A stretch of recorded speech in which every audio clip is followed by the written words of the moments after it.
Just coincidence. It's just a coincidence. Yes, yes, everybody, and welcome to High on Homegrown, the cannabis podcast from Percy'sGrowroom.com. I am Mackie from the UK, and joining us this week we have Monkey Do.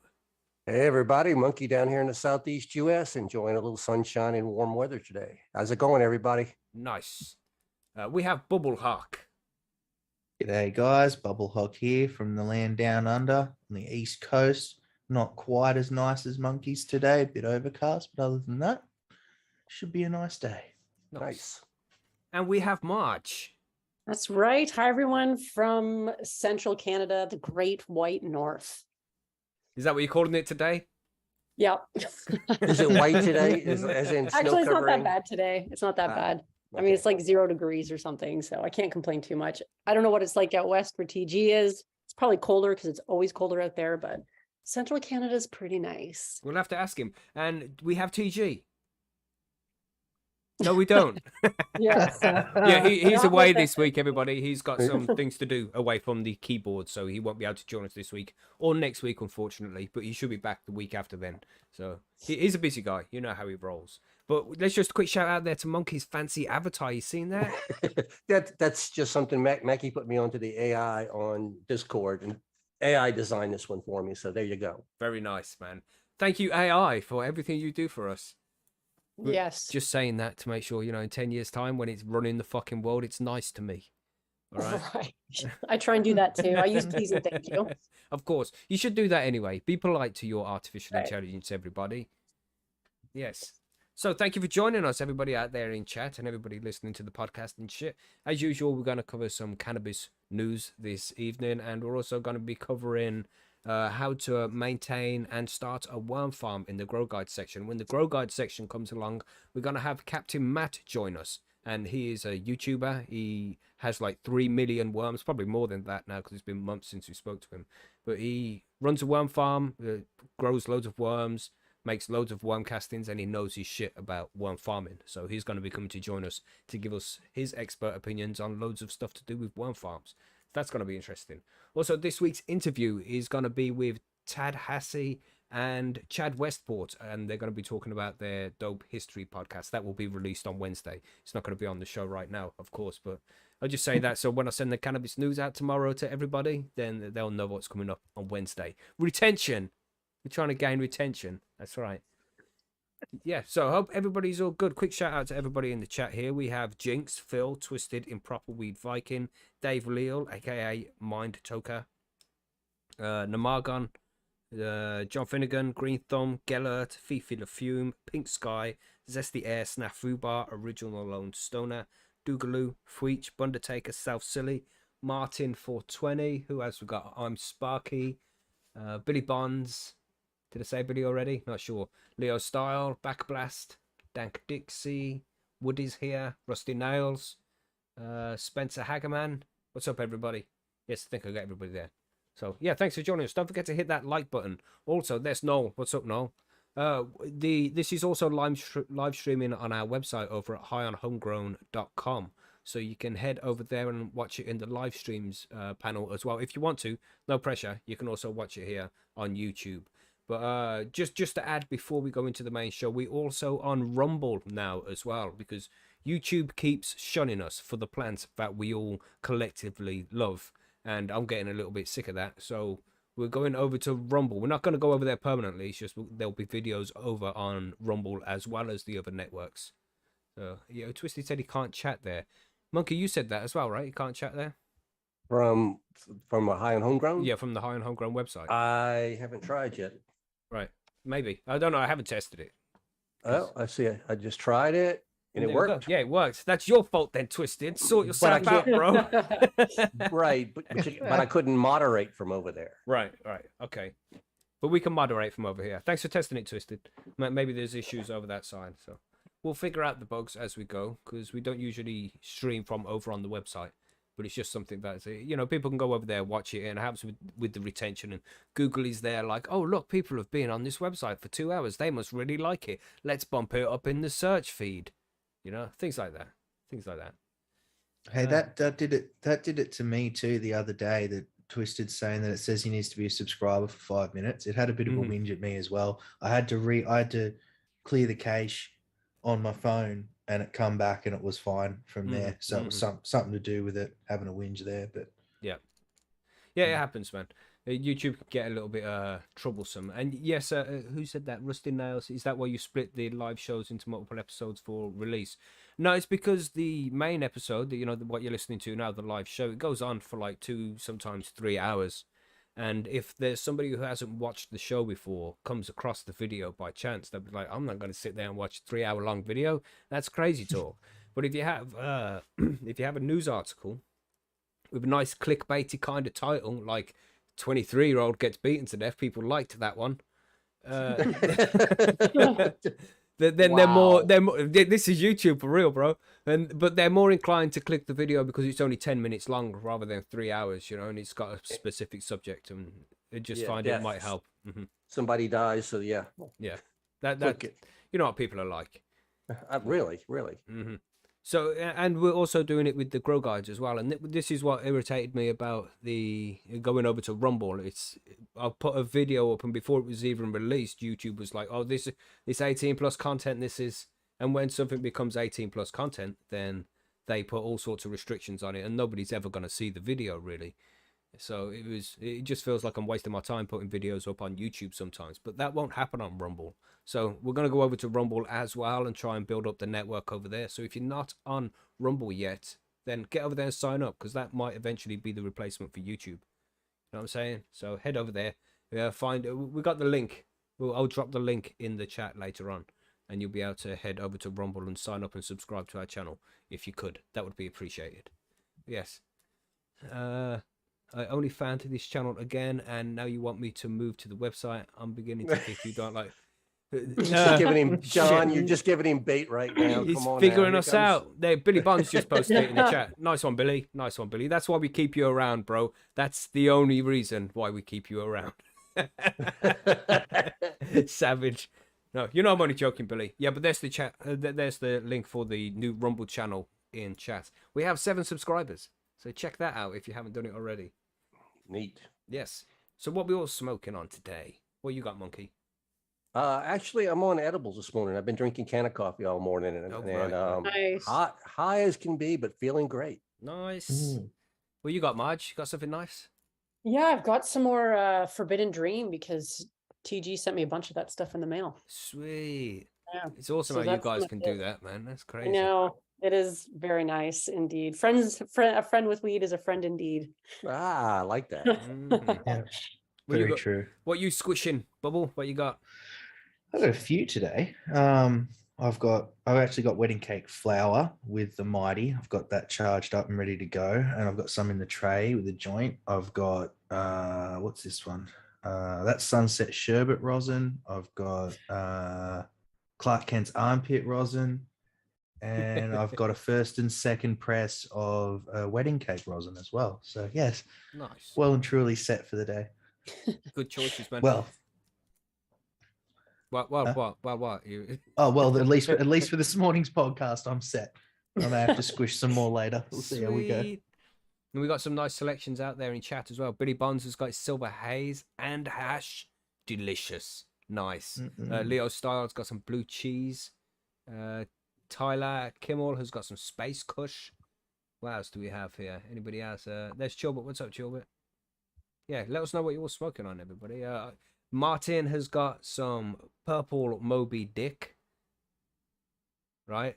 I was going to say sounds delicious, but then Billy Bonds is just going to freak out and be like, what you say, Mackie? What you say? Because he's a savage. 2 peaches, 1 cup from South City. He put some pictures of that up, man. It looks very nice. Very nice. I think that's from the Growcast guys, isn't it? It's from Growcast. Yeah, so anything else to add here before we go into the cannabis news? I mean, you might have noticed if you're following us on social networks, you might have noticed that we've been putting more stuff up over there this week, over on Instagram and Twitter and on Facebook.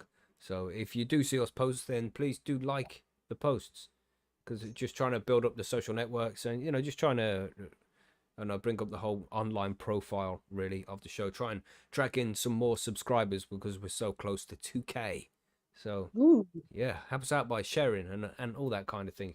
No pressure, you know. Just being here and listening to the show is always enough. But if you can go that little bit extra and share the show around and bring a +1 to the show is always appreciated as well. If you can do that, but you know, no pressure. Just thanks for being here and sharing your Sundays with us or Monday mornings, whichever one it is. So shall we do some news then? I got 2 stories this week, so it's I think I might just crack on and do my ones first and just get this rant out the fucking way because it's been building up One all of day. those, is it? It's one of those, man. Oh Been boy. winding up. You know what I'm saying? But quick shout out there, Backblast. We've got Lone Star Laugh has arrived. Chilbert Brian Post is here too. I'm Sparky. Spab has arrived. What's up, Spab? Rusty Nails, Peter Kelly, W Digger, Woody, Firetop's here. Anybody else? Thank Dixie. Yes, good to see you all. Thank you again for joining us, and make sure you hit that like button before we go on to the cannabis news. But I think it's time. I think it is time. Let's do it. Let's do it. Anybody else to add anything before we move on? Let's do it. Be quiet.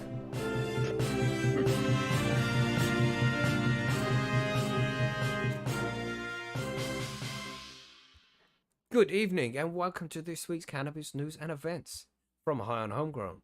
Nice professional news intro. Did you check that? That was good, right? It was good. I I approve. get Thank I you. sure.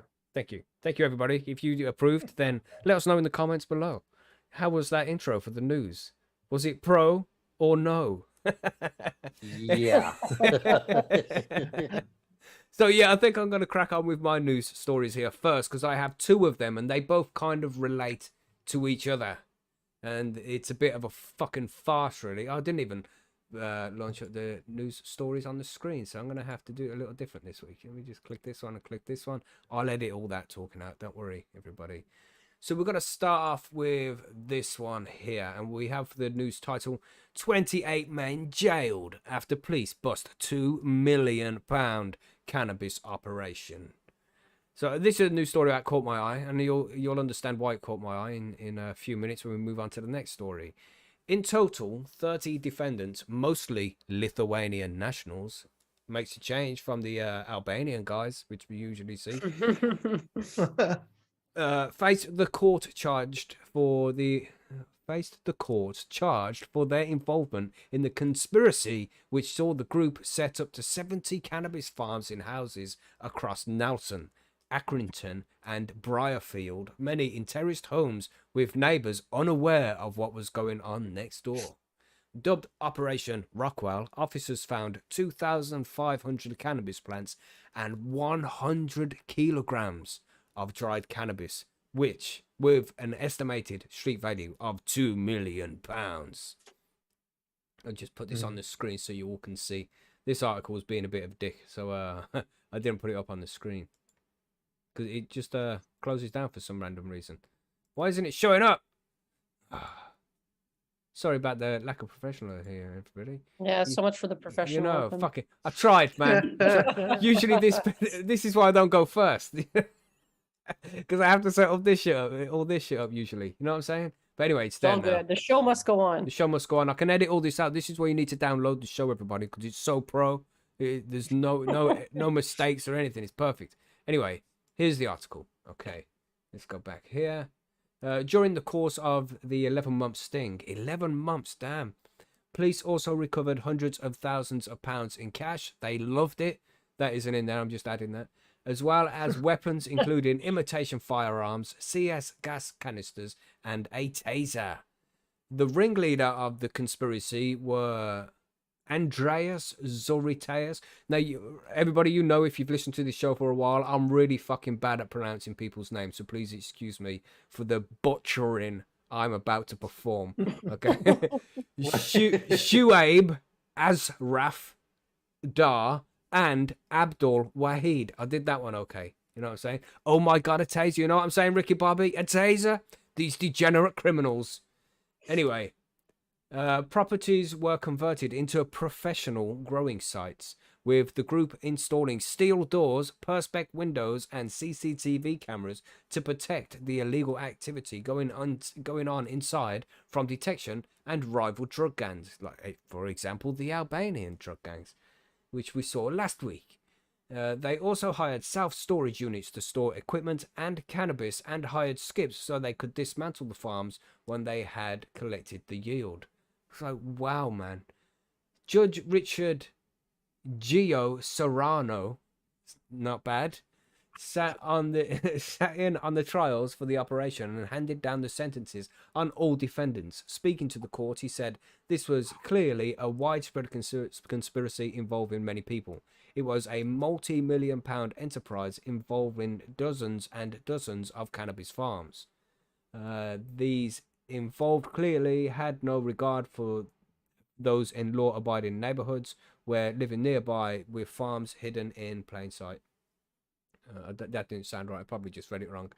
The farms were so well planned and so well executed, it went unnoticed by the police for quite some time, and unnoticed by other members of the community in which these plants were placed. It's probably unnoticed by the police for quite some time because they wanted them to gather up a shitload of cash so then they could swoop in there and be like, oh, we're taking this as the proceeds of Crime Act. Ha ha ha ha. Because that's how they fucking roll. Anyway, Only a quarter of which it's sorry, crazy. only Yeah, we'll smash yeah. through this. It's nearly over. Every conspirator, knowing he takes part in something big, keeps it going by his own involvement. So, they're all individually to blame for the criminal acts they have undergone. D.S. Stu Peel from Lancashire Police says, these defendants were part of a sophisticated, organised criminal group which invested significant amounts of time and money into evading the police. It was only through good, committed police work that we managed to unravel the complex network of criminality. Why didn't you just go around smelling people's golfs? You could have smashed the window and checked underneath the seat, like they did in last week's article, to nick that kid for $4,000. You fucking... It's not time yet. It's not time. It was only through good committed police work that we managed to unravel this complex network of criminality. This OCG sought to exploit some of the most vulnerable members of society for their own greed, and I'm pleased its members have been brought to justice. The defendants were sentenced to the following right now. As I mentioned earlier in this article, right, I'm not very good at reading people's fucking names. So, this is going to be terrible, everybody. And I'm just warning you beforehand, because there's not one name in this list that I can pronounce properly. Where were they from? Lithuania, I think they said. Right, so we have... I'm not even going to read them out, This is just going to be two... We've got Andreas Zukatis, who's 32, jailed for 8 years and 6 months. Abdul Wahid, who's 44, was jailed for 6 years. Shuaib Dar, jailed for 4 years and 9 months. Leolas Mulakis was jailed for 3 years and 6 months. Atif Mushtaq was 3 years and 6 months. Robertas Blazanos, jailed for 3 years. Justinas Zyle was jailed for 3 years. Tadas Zdankovicius, jailed for 2 years and 6 months. Who's laughing in the back?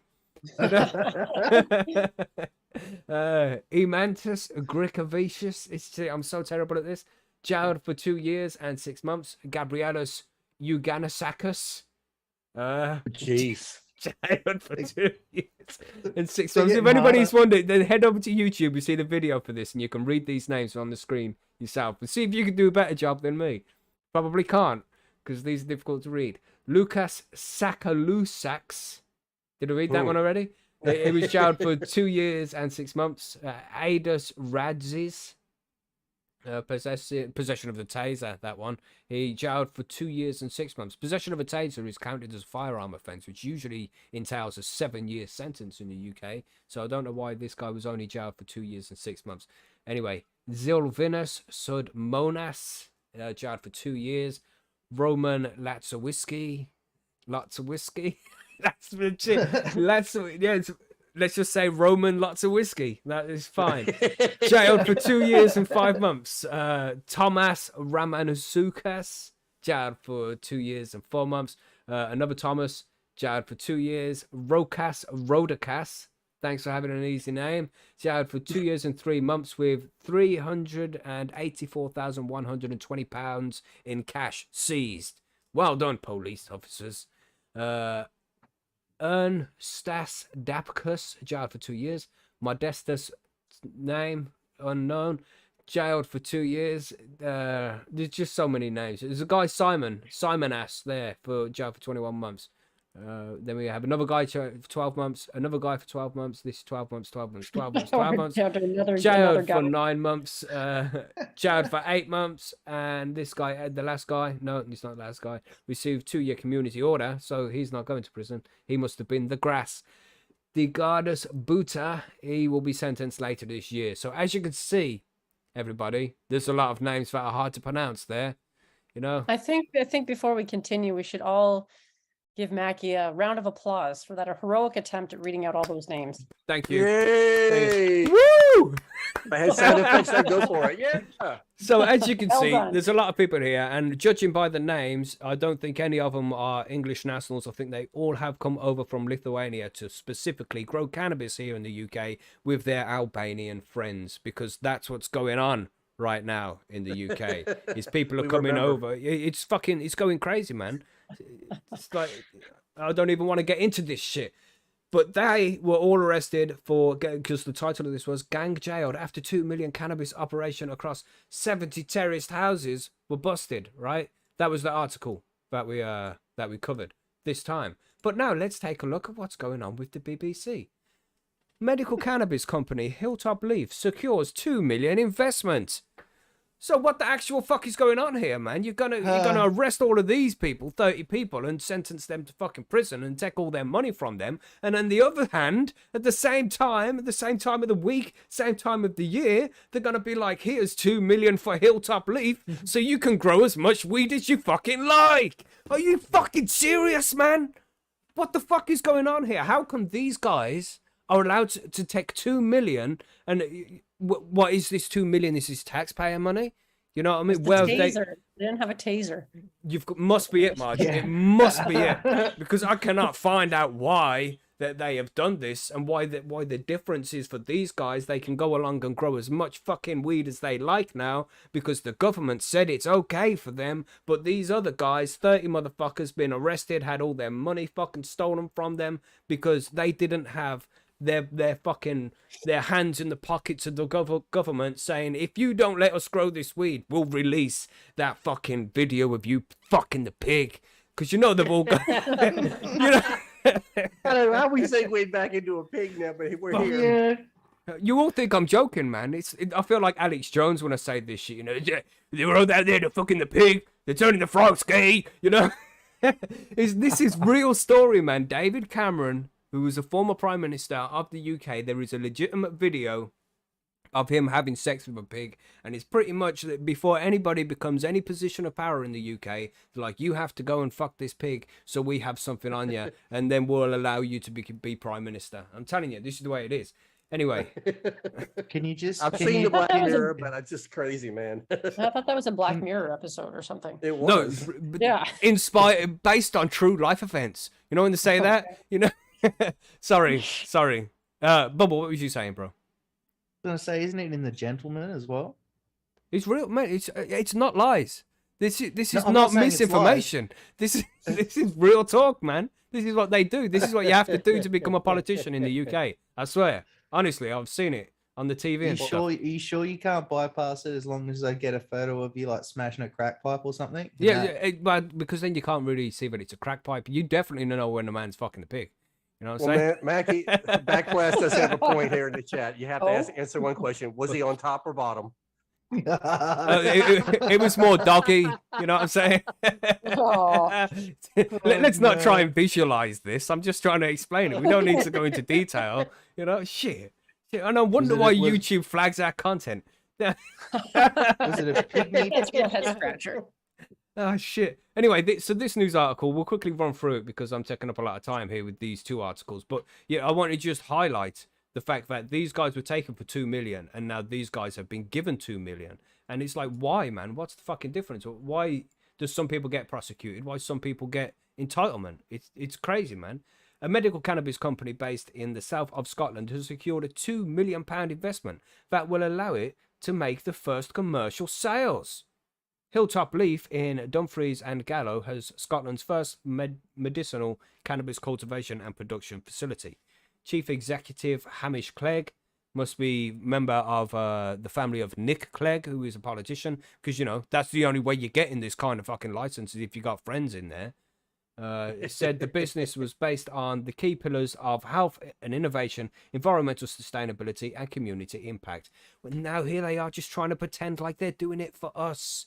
They're doing it for the health and safety of the general public. That's why it's been illegal for 50 years. They're so full of shit, and they just expect us to eat it up and say thank you. This is ridiculous, man. It raised the funding from private investors and Traditum Private Equity. Just do I need to say more? Do I need to say this is just government corruption all over again? You listening to this show right now, a personal grower of cannabis, if you were found growing just a few fucking plants, you stand to lose your freedom, motherfuckers. They can take your house. They can take any fucking money they find. They will take your weed. They will smash up your grow equipment. Does this really seem fucking fair? Does it really seem fair? But these motherfuckers have just been given £2 million and be like, there you go. Look on the screen now. Look at this fucking greenhouse they've got. Look at it. But if you have a 1 meter fucking grow tent in your fucking house, they're gonna come and fuck you. Is this fair? Huh? Sure. Definitely Oh, my fair, fucking right? God. So justified. So justified. Here you go. Take this 2 million and go and build yourself a nice greenhouse and go and grow as much cannabis as you like. Not you, Bubble. Not you, mate. Don't you do it. Not you. Sure. Not you, Marge. You know what I'm saying? Not you, Monkey. Not you, Mackie. Not you. We're not talking to you. Because fuck you. That's why. So it just frustrates me know so if much, man. Sorry, sorry, Bubble. I want to know if you can see that fucking greenhouse from space. I reckon if Yeah. the ISS was floating over the top, you'd spot that fucking thing a mile off. Well, you Yeah, know, man, I sorry, remember that. I remember that article we had about the big pink overglow in Australia. That would definitely be the case in this one. Like, what the heck is that thing out there? It's bad, man. It's bad. I just, you know, all we really expect is to be treated fairly, and this is not fair. In the same week of news articles, I'll search for news articles, cannabis news in the UK, and I'll do a thing on Google where you just see the last week's articles and I see what's there. And the top 2 articles was, these guys get arrested and have 2 million taken from them, and these guys get 2 million so they can grow as much weed as they like. It's like, wow, man. Wow, right there. Just fuck you.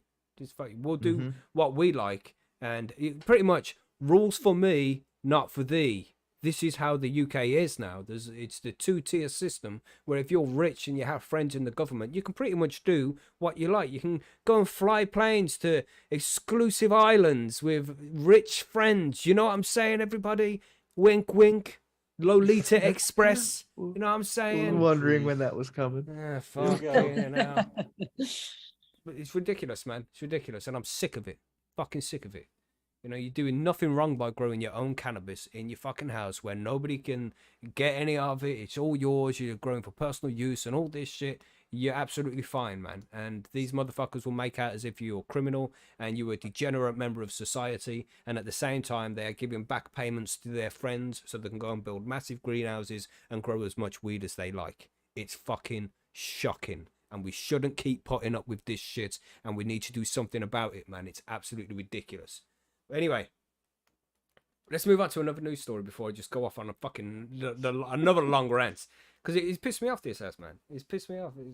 It's not fair, man. It's not fair when you see normal everyday people can't get safe access to cannabis for their medicinal use, for adult use, whatever the fuck they want to use it for. It's nobody's business. You know what I'm saying? When you see them getting prosecuted every single day for this shit, but then see government friends and lobbyists just being handed licenses to grow as much cannabis as they fucking like so they can make millions, hundreds of millions in profit every year while people are still being locked up for possession of a small amount of cannabis. Sure. Ridiculous. Ridiculous. I'm fucking sick of it, man. Yes. Hashtag fuck you, UK. Can't spell fuck without UK, can ya? Sorry, everybody. Let's move on to another news article. Have we got something cheery we can talk about this week? Marge, you usually have something cheery. Save us, please. Yes, as a matter of fact, I do. This will be a nice little palate cleanser, if you will. This one comes from Forbes, and dated January 20th, 2023. In good news, the U.S. Virgin Islands passes cannabis legislation bill. Yay! Hey. So they just this week passed legislation to legalize cannabis for adults, bringing the number of states and territories in the U.S. that have legalized recreational marijuana to 25. Governor Albert Bryan Jr. signed the Virgin Islands Cannabis Use Act on Wednesday of last week, I guess, or I'm not sure when, legalizing marijuana use by adults for medicinal, sacramental, and other uses. It says here from the beginning, the Brian Roach administration has worked towards the legalization of adult use of cannabis. And today, with the hard work of the members of the 34th legislature and prior legislatures, the efforts of my team, we are finally here and finally signing into law the Virgin Islands Cannabis Use Act, the governor said in a statement. Nice. So they don't really get into too much in this article, however, about what the actual act entails. I was looking for that because I was looking for information on whether they're permitting home grow Right. or anything like that. But one of the things they really do seem to be focusing on is allowing people who have had, actually one of the things they're doing, see it right here, they're working towards the automatic expungement of the simple possession of cannabis to those who are eligible, and provide entrepreneurship and job training to the community, to the community of those who seek. I'm fucking all this up. I'm sorry. Basically, they're doing expungements of anybody who has like simple possession charges, which I Nice. think Right. is a fantastic thing to focus on. And they're also working on entrepreneurship and job training for people who want to get involved in the industry, and even if they've had possession charges in the last 20 years or so. So he came out with a quote saying, "Today, I proclaim that all criminal convictions for the simple possession of marijuana under the Virgin Islands Code are fully and completely pardoned. My office estimates that approximately 300 individuals that have been convicted of simple possession, represents about 300 individuals for simple possession in the last 20 years, which really isn't that many, actually. But the fact that they're doing that, I think, is great, because I know in Canada, when we legalized, that is something that they did not do. You can apply for a pardon if you have some kind of like simple cannabis, conviction. But applying for a pardon, from what I understand, is time consuming and costly. So if you don't have the money to do it, then you just have to live with it. So I think anytime a government takes the stance of just expunging it all, I think that's the best way the route to go. What else are they saying? They are also, the legislation was a collaborative effort by advocates who overcame oppression to comprehensive cannabis policy reform. So they're also looking at allowing, I think, like I mentioned earlier, some real opportunities for people who've been affected by the cannabis laws in the past.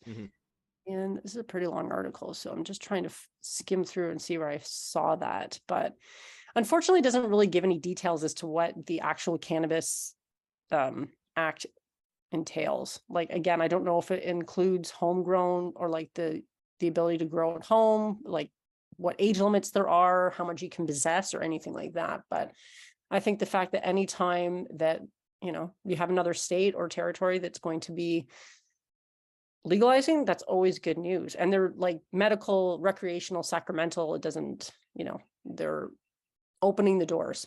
So Yeah, Good news. they definitely don't say anything at all though about what legalization means other than adult use. What are your possession limits? What anything? Right. They don't say any of that stuff. They don't talk about any of that stuff. It almost sounds like Thailand, let's act now and give the details later. Right. Yeah. At least they're Do acting. they- At least they're doing something. But we would like more information about what the fuck is actually going on here. They do say in here that they are trying to have the legislation so that it's going to be offering them direct opportunities to their locals and residents, minorities who have been locked out of the industry. and to give them like the opportunity to participate in its economic potential, which I think is sort of an interesting key piece that they're focusing on. So even though they don't really give details about whether you can grow at home or not, they're at least recognizing that in other places, corporate cannabis has come in and sort of taken over. And then, you know, the people who've been affected by you know, Yeah, paid the penalty. yeah, They don't yeah, get the benefit exactly. now. Yeah. Right, right. hear So ya. I kind of like that too, because I Mhm. feel like, you know, again, in Canada, they legalized, but then the people who were able to just get right into it was the huge corporate companies, Yeah. and smaller players just weren't really able to get involved. It's still really difficult to do that. So Mhm. yeah. But You- yeah, a little So- bit of good news. Do you know, because obviously it's legal where you are, Marge, do you find that you see less and less of possession charges popping up? Because obviously there are limits, but you know, do the police generally just let it go? They kind of like, look, you've got a little bit too much, mate, next time just be wary or whatever, or do they actively enforce that? I would like, I don't see any articles or anything like that popping up about people with possession charges. No, if you had like 31 grams instead of 30, I don't think any cop's going to waste his time. I mean, Yeah.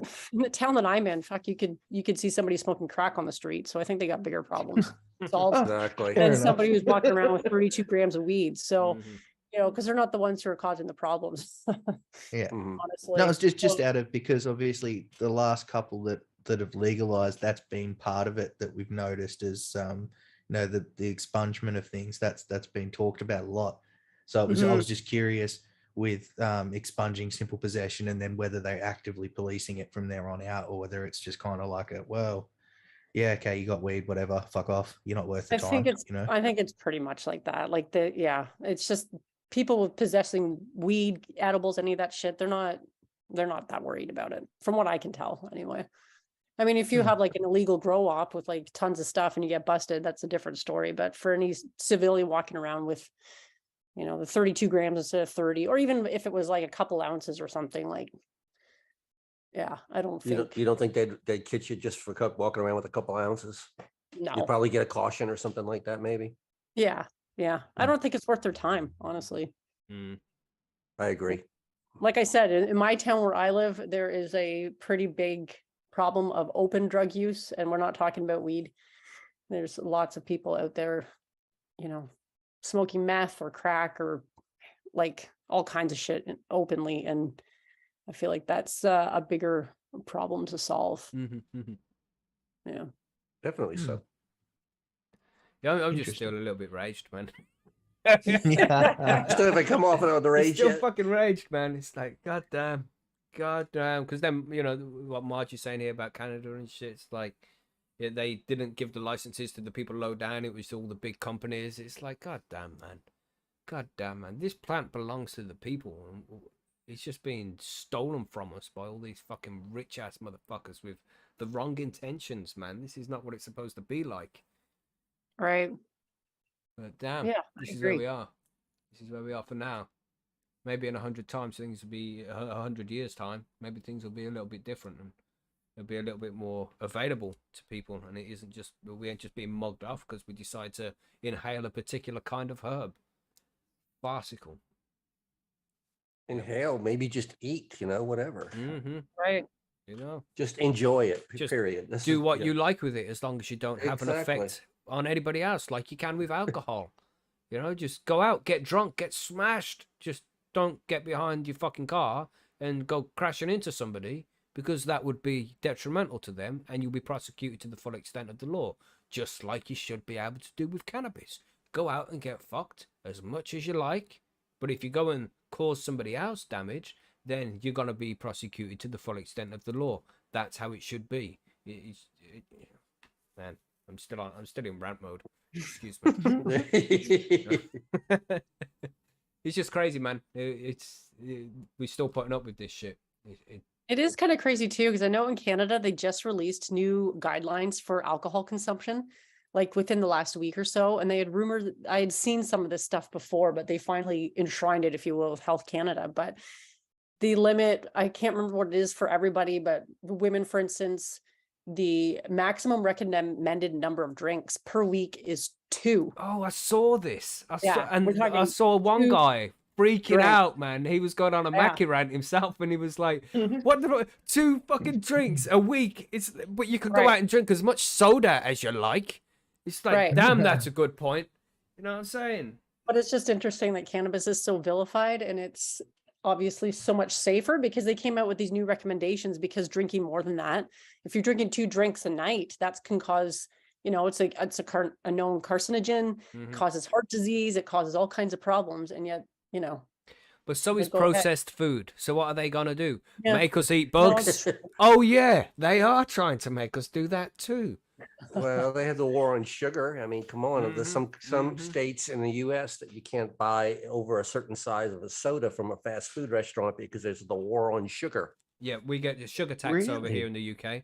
If you buy like the original cola, it's like 20-30% more than the diet cola, because they Right. want us to ingest aspartame instead of sugar. I was going to ask you, is the aspartame supposed to be more healthy than the sugar? I think that they're proven it's not necessarily. They have no fucking idea what's going on with anything. Mackie rant. You Blind do leading as the you're blind. told. Stop asking questions. That's not what you're here for. We have all this do as aspartame you're we would told. like to sell. Exactly. Yeah. Exactly. My friend here has an aspartame company, and he's paying me, so you shut the fuck up and drink your Diet Coke. God damn. This highly poisonous powder tastes sweet. Let's put some Mhm. in some drinks. Mm. Included with it. Yeah. Forever chemicals. Drink Hell. as much as you like. Here you go. Drink more. More. Take it. Ah, But if it's a Budweiser now, you're only allowed 2 of those a week now. Don't you dare. Don't you fucking dare Wait a enjoy minute. yourself. That's not Maybe what we this could- is about. We could put aspartame in the Budweiser, then we'd have something. Maybe they'll be happy then. Yeah. Okay. Here's your non-alcoholic aspartame beverage. Enjoy. Oh god, it's one of them episodes this week. God damn. Yeah.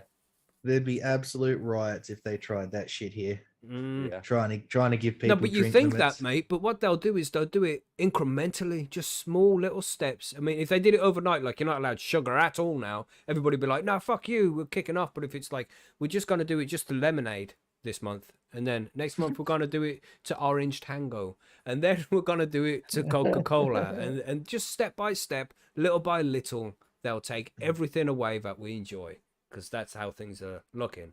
I mean, I'm speaking from the UK perspective here, because that's definitely how it's going here. No, I was leaning more towards the whole 2 drinks per week thing. Because that ain't happening down here, bro. Oh yeah, Well, I mean, for those sure, are for like sure. those are like medical recommendations, if you will. Mhm, They're saying like, if you want to avoid some pretty serious health complications later in life, these are the new recommendations, because alcohol really is often that problematic for a lot of people. Yeah, for sure. It for is. sure. Yeah. Yeah, Yeah, just we've like got, sugar, like- much yeah. sugar and the rest of that stuff. But weed is relatively safe by comparison, and yet here we are.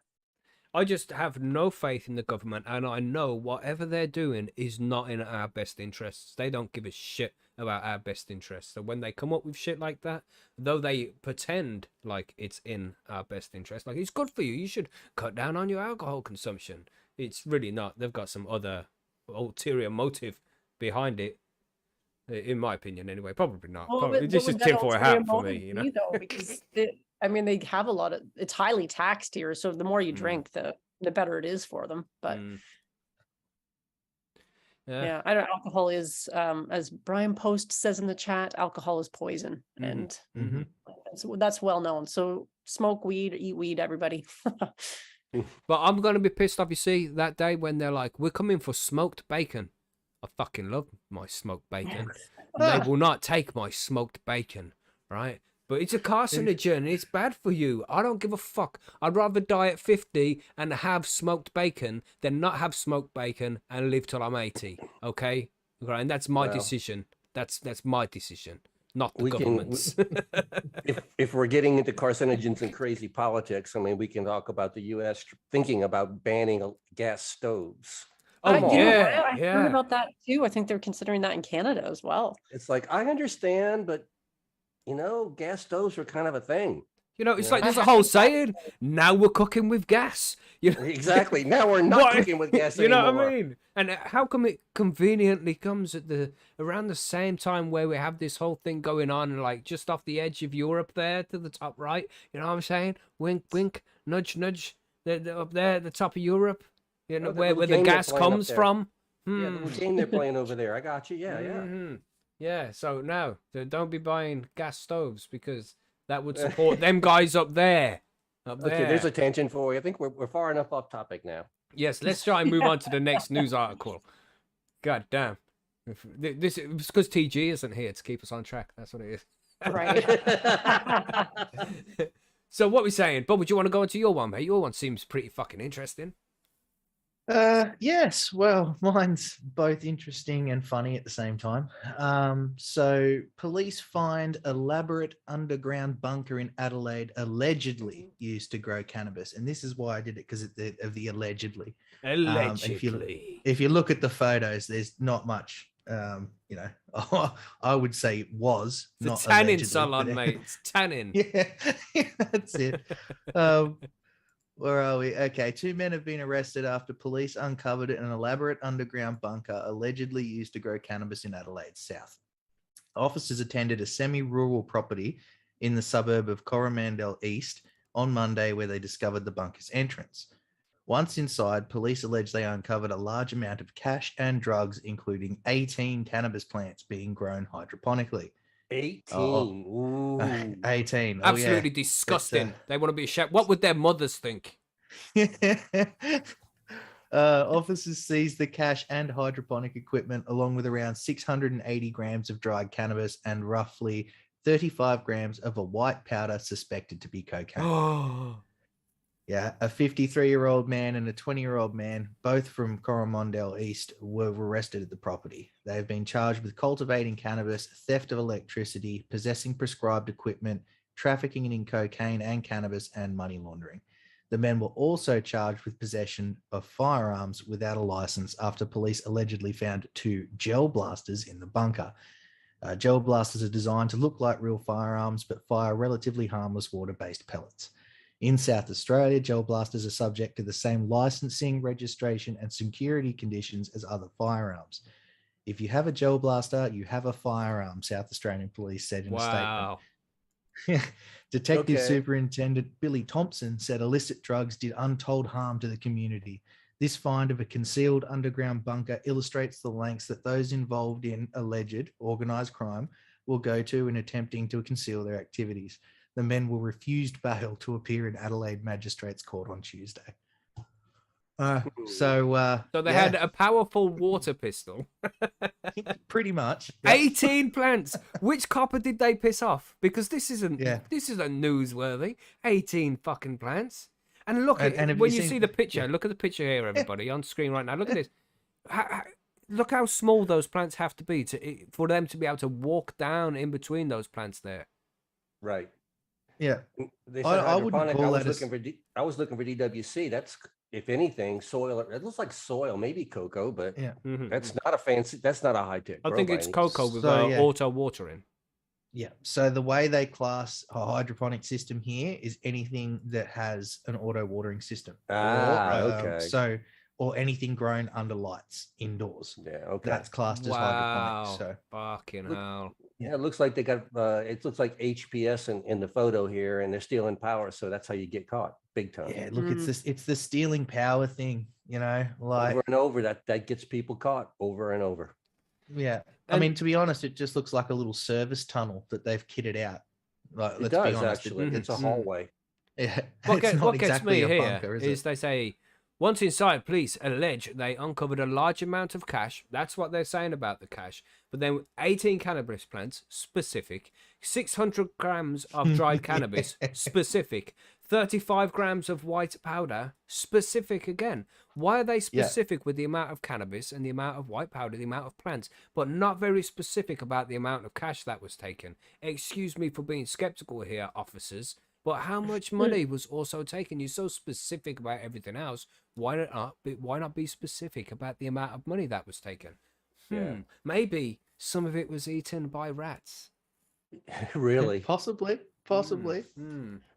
I mean, I'm looking at this grow though. This was, if anything, this is a side income for somebody. This is not a main income for even one person. Maybe even a 18 personal plants. grow. Like Chilbert said It there. could in very the well chat. be. 18 Very well plants be. ain't nothing, man. I mean, you get No, 2 ounces somebody- of each one. If somebody needs RSO or something like that, they Mhm. could well take those 18 plants No. to give them. Bubble does that in And a they- week. yeah. Yeah. He'd smash them all in a week, it'd be done. Ease up, Van. You're gonna get me raided. Look, I mean, I'm looking at it, and there's obviously, it looks like you can sort of see on the right hand side, you can see the LED lights they're using there. So they've got them all strapped up along the wall. They must have pulled them down to take the photo, but they're not. It's not like they're large plants. It's not No. like they're, Mhm. you know, I've covered other ones where it's been thousands of plants, Mhm. you know, and yeah, you know, those are quite clearly somebody going out of their way to make a killing out of it. Whereas this is, you know, you're right. Someone could just be doing it to make their own for themselves, or it could just be a little side hustle for a couple of friends or whatever that they're doing. Mhm. I Couple wouldn't of buddies say getting that. together, making a community grow for themselves. You know, 3 or 4 people together. Here you go. Here's your year's supply. Mhm. Mm. Anything. This I could be mean, it- anything. You know, you take away the 35 grams of a white powder suspected to be cocaine. They don't even know if it's cocaine. Well, it hasn't Fucking been. could be Epsom salts, mate. We don't fucking know.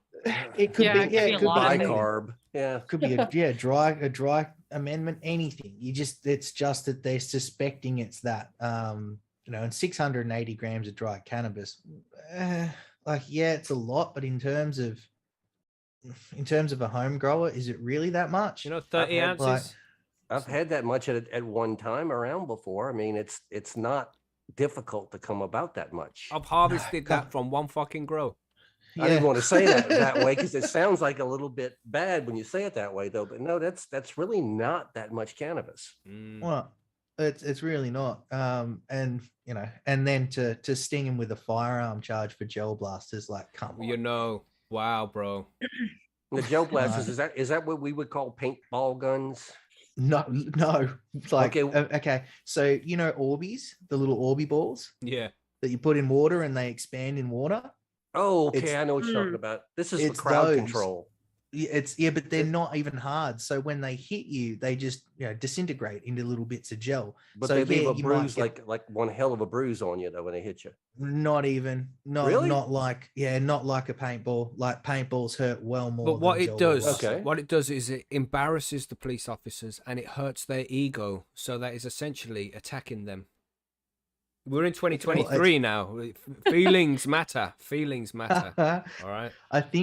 I honestly think that the whole gel blaster thing's more about them looking like firearms, Right, okay. because there's no, you know, it's Mhm, it's mhm. one of those things. Yeah, it's kind of like airsoft, but not. They call it gel soft here. So, Yeah, so if people didn't know, then they could just go like do an armed robbery, and people would think it was an actual firearm. yeah, It's like Some why of them look, you know- imitation firearms are illegal as well. Yeah.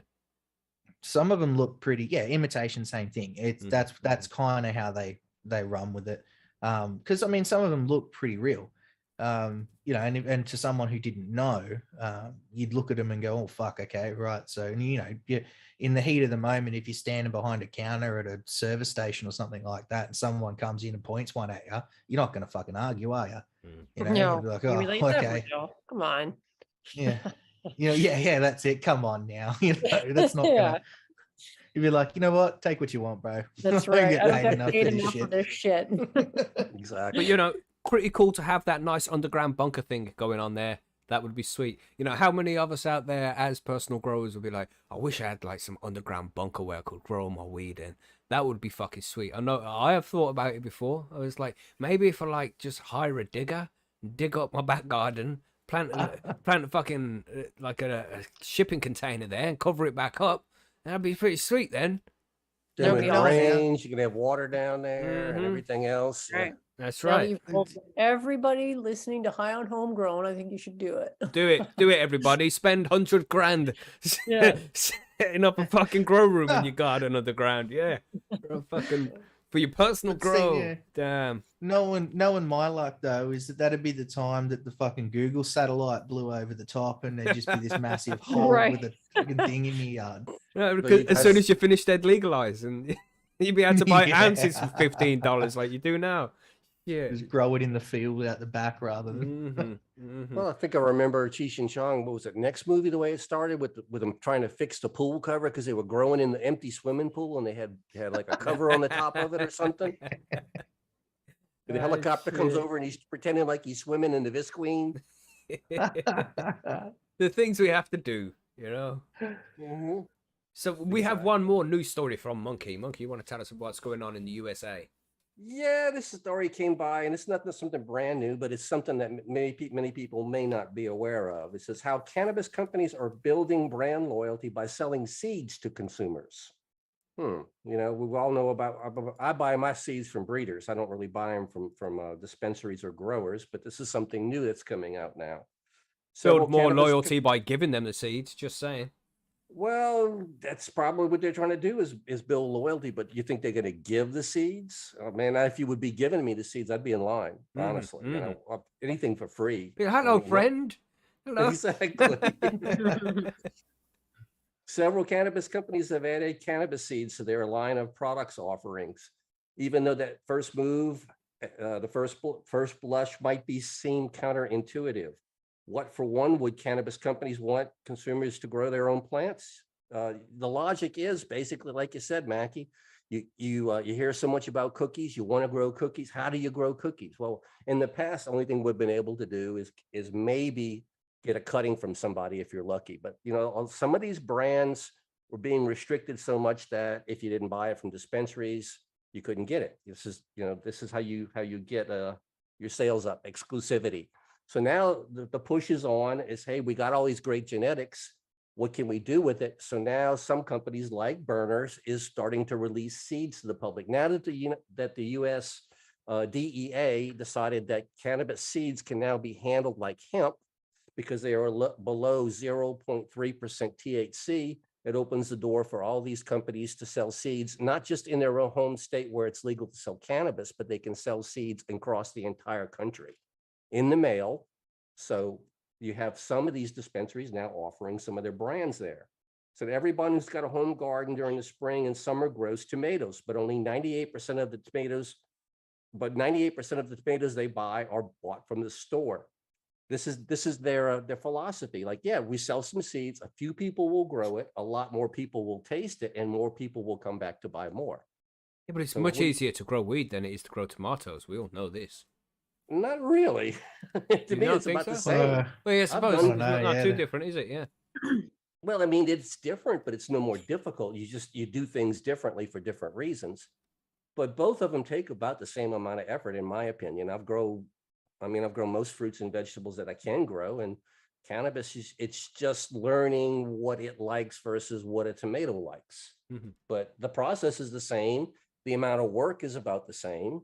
So yeah, I fully see this, and this is also what Jeff Lowenthal was talking about, making the autoflower the new tomato on the back garden kind of thing like that. So now that cannabis companies are seeing that this is an opportunity, they're deciding that we're going to go ahead and sell these genetics. Now, this makes sense because if you've ever been into commercial grows before, most commercial grows have a little corner over on the side. It's not a big area where they're doing a little bit of breeding and a little bit of testing. They're looking for that next pheno out there, because what everybody wants is they want the next big thing. And how do you get the next big thing? Well, you don't get it by growing Gelato 33 that everybody else is growing, because that's not exclusive. But if you can develop your own exclusive fire strain, then people have to come to you to get it. And so a lot of high-end dispensaries, a lot of craft growers are now doing some breeding projects on the side. And so now here's an opportunity. You've done your breeding project, and yes, you're trying to sell that cannabis, but now they're trying to go ahead and start selling seeds to these creations. And what they're doing is they're actually going to give the credit to the breeders who create these seeds as well. So it's going to be good for the breeders, and it's trying to push the brand forward at the same time. So I don't know, would you guys buy seeds from a grower, or would you buy seeds from somebody who specializes in breeding cannabis seeds? I'll win seeds free from Percy'sGrowroom.com. Well, that's true. I mean, I would definitely do that though, but I've done both. I've been working with what they call a seed market up in Oregon, that handles stuff that private breeders breed, and they're just like a clearinghouse, if you will. they'll tell you if you really want to know who breeds these seeds, but basically they're trying to get seeds direct to you by selling stuff straight from breeders this way. And these aren't major seed companies and things like that. So I'm starting to see this, and what I'm starting to see is getting seeds this way. I'm getting a lot more really, really good strains coming at me and having to weed through a lot less. I mean, that's what you have to have in a seed market nowadays. You want that fire strain. You don't want something that's just, you know, if it's going to produce just regular old mids, everybody can do that. Anybody can do that. Everybody wants that, you know, that real stinky, that real fragrant, that real oily, fantastic weed. And a lot of these small breeders, there's a lot of good stuff out there. So this isn't actually an opportunity by selling through dispensaries nationally to all over the country now. So I'm just curious though, and I really don't know this for sure. I'm going to have to check with the U.S. Drug Enforcement Agency on it. I know that I can mail seeds with impunity around this country now, and it will be no problem, because I don't care where you mail them from, as long as they're not germinated, it's not against the law to have them. I mean, even if they are germinated, even the seedlings are below 0.3% THC, so they're still not illegal at that point.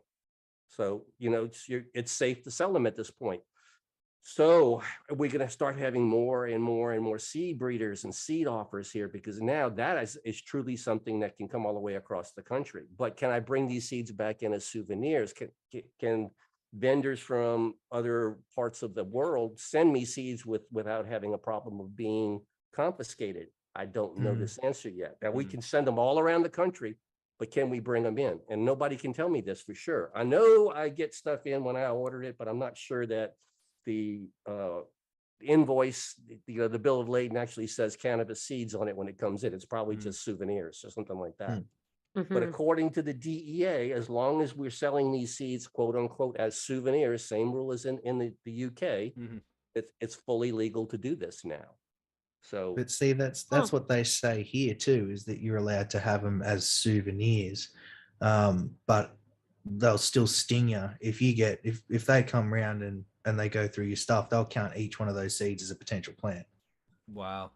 see, that doesn't make any sense though. If they say you can have the seeds, and then they're going to you know, charge you with a crime for having the seeds. It's terrible, man. It's like counting every bullet as a murder victim. It's like, it just makes no fucking sense, man. So the idea, I think, behind it is if you've got, let's say for argument's sake, you've got a seed vault, right? And you're not growing anything. You've got nothing on the run. You've got no flower, nothing. It's just straight, simple seed vault. If they come around and they saw that, fine, no issue, because they're still in their packaging, whatever, haven't been opened, all good. But if they come around and you've got a plant in the backyard, and then they go to your seed vault and you've got 300 seeds, well, you'll get charged for the seeds as well. That's crazy. You know, you got one plant and they're going to charge you for 300 plants because you got 299 seeds. I got a question for you there. What if they pick up my feminized female here and she's all pregnant? Seed making, so I don't know exactly how that way would go. That would really get sketchy on that one, wouldn't it? It starts to it starts to go down that. I mean, I know that there's quite a few people that have been done making seeds and with thousands of seeds and stuff like that, and I do think it's a different charge. I'm not 100% certain because I've not personally been done. So as far as that goes, I'd have to speak to someone who has. But I wouldn't think it'd go down well. Let's put it that way. Well, I mean, we've got like the article even mentions Canadian retailer High Tide is selling seeds in the U.S. market after the DEA passed this new rule. I mean, so we have big time corporate players coming into the country from Canada to sell seeds, but the article specifically says that they're selling seeds that are being produced by U.S. producers. So these corporations are starting to jump in. And I think that may be what I'm looking at with this little company that I'm dealing with in Oregon, because they keep getting more and more and more and more inventory here, is that it's starting to build itself into this huge conglomerate as they start, getting more and more breeders on board. Interesting stuff, but I really don't know where it's going to go. But it's definitely, this could put small breeders on the map, or it could take small breeders away from us completely if the corporate people get into it. What if the corporate people start producing the seeds themselves and trying to price fix this? But I mean, the only good thing Yeah. about that is it's so easy to make your own seeds. Yep. Mhm. I mean, my biggest concern with all of it is that they start polluting the gene pool. So you know, eventually over time you're going to lose things like certain land races or whatever. And once you start losing those, if there's only one person that has them, the next minute they can charge whatever the fuck they want for it. And then, as you said, it starts to become the commercialism side of things, and then it's, you know, they're going to charge whatever they want for it, and something that would have been growing out in the hills in, you know, wherever it happens to be, that you could have just gone and shaken a few bushes and got some seeds from, you're having to pay hundreds of dollars or thousands of dollars for a few seeds. That's my biggest problem. And then, you know, that's never going to be the same, you know, especially with all feminized seeds and things like that. Becomes a point where that you're not going to be able to continue, like, what do they call it? It goes, I'm trying to think of the word, infertile. So even if you Right, do, you know, it stop, they even if you do get pollen, it's not going to create a seed. So that's my biggest issue with it, is if they keep going down that line, then you start losing certain things that make the plant what it is and why we enjoy it. And So they've got some crazy fucking rules as well when it comes to, because Monsanto release certain seeds to farmers, and then if that pollinates or they use them seeds, then it's seen as copyright infringement. There's some crazy rules like that, man. Yeah, that's some kind of a patent thing deal there, and it has to be renewed so many years. It's weird. Yeah, man, you just can't trust these people. They'll do whatever they can to fuck us over as much as possible and make sure that they make a profit out of it. Yeah, that's why it's important for us private growers, the small growers, to keep this genetics, that, you know, keep it, passing it around and keep it out there. And these companies are looking, in the article, it says that they're expecting to sell seeds, but for between $5 and $20 a seed. Now, in my opinion, that's a little bit on the high end on cannabis seeds out there, $20 a seed. But, you know, and they're comparing this to vegetable gardens. Would you even pay 20 cents a seed for a vegetable garden seed? You wouldn't, you know, things like that. So I actually feel like in time, only reason that cannabis seeds are so expensive right now is because it's been a prohibition on these things for so long. But as it becomes more and more legal in more and more places and more people are making these things, I fully expect the price of cannabis seeds to drop closer to what we're looking at of vegetable seeds. $1 a seed, man. What's wrong with $1 a seed? That's still kind of high in my opinion, be honest with you. Yeah, maybe because, like so, you said, you know, once you get Definitely the be an genetics, improvement, though.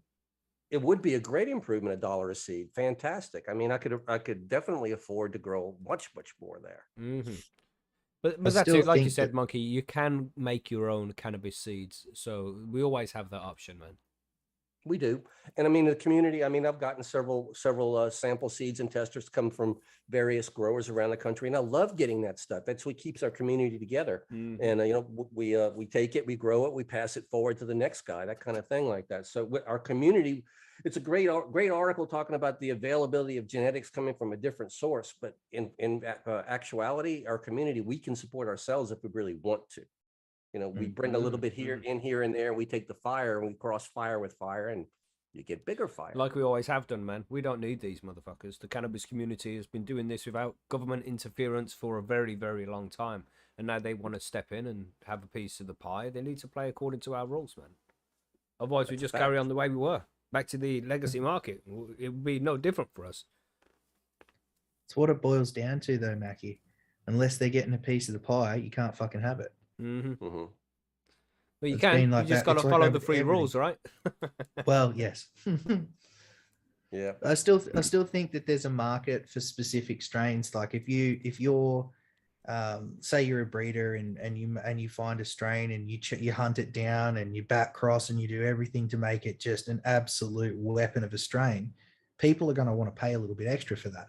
But I do think that as a you know, off the shelf seed, you should be able to just go down and get them for $1 a seed or less. You know, I don't think you should. You know, fuck, for ages they were in bird seed. You know, yeah, they were.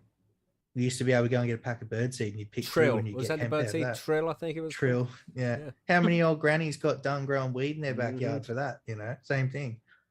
Yeah. I was just trying to feed the birds. Yeah. It does happen, yeah. Yeah, anyway, we're running a bit long now. We're already on 10 past. So is there anything else to add here before we move on to the cannabis news? The forum news?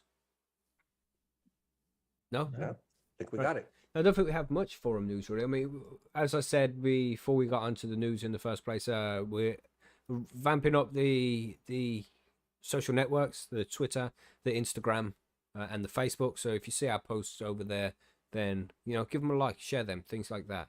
And if you don't follow us already on any of those networks, then make sure you head over there and like the pages and all of that kind of stuff. We're just trying to get more followers.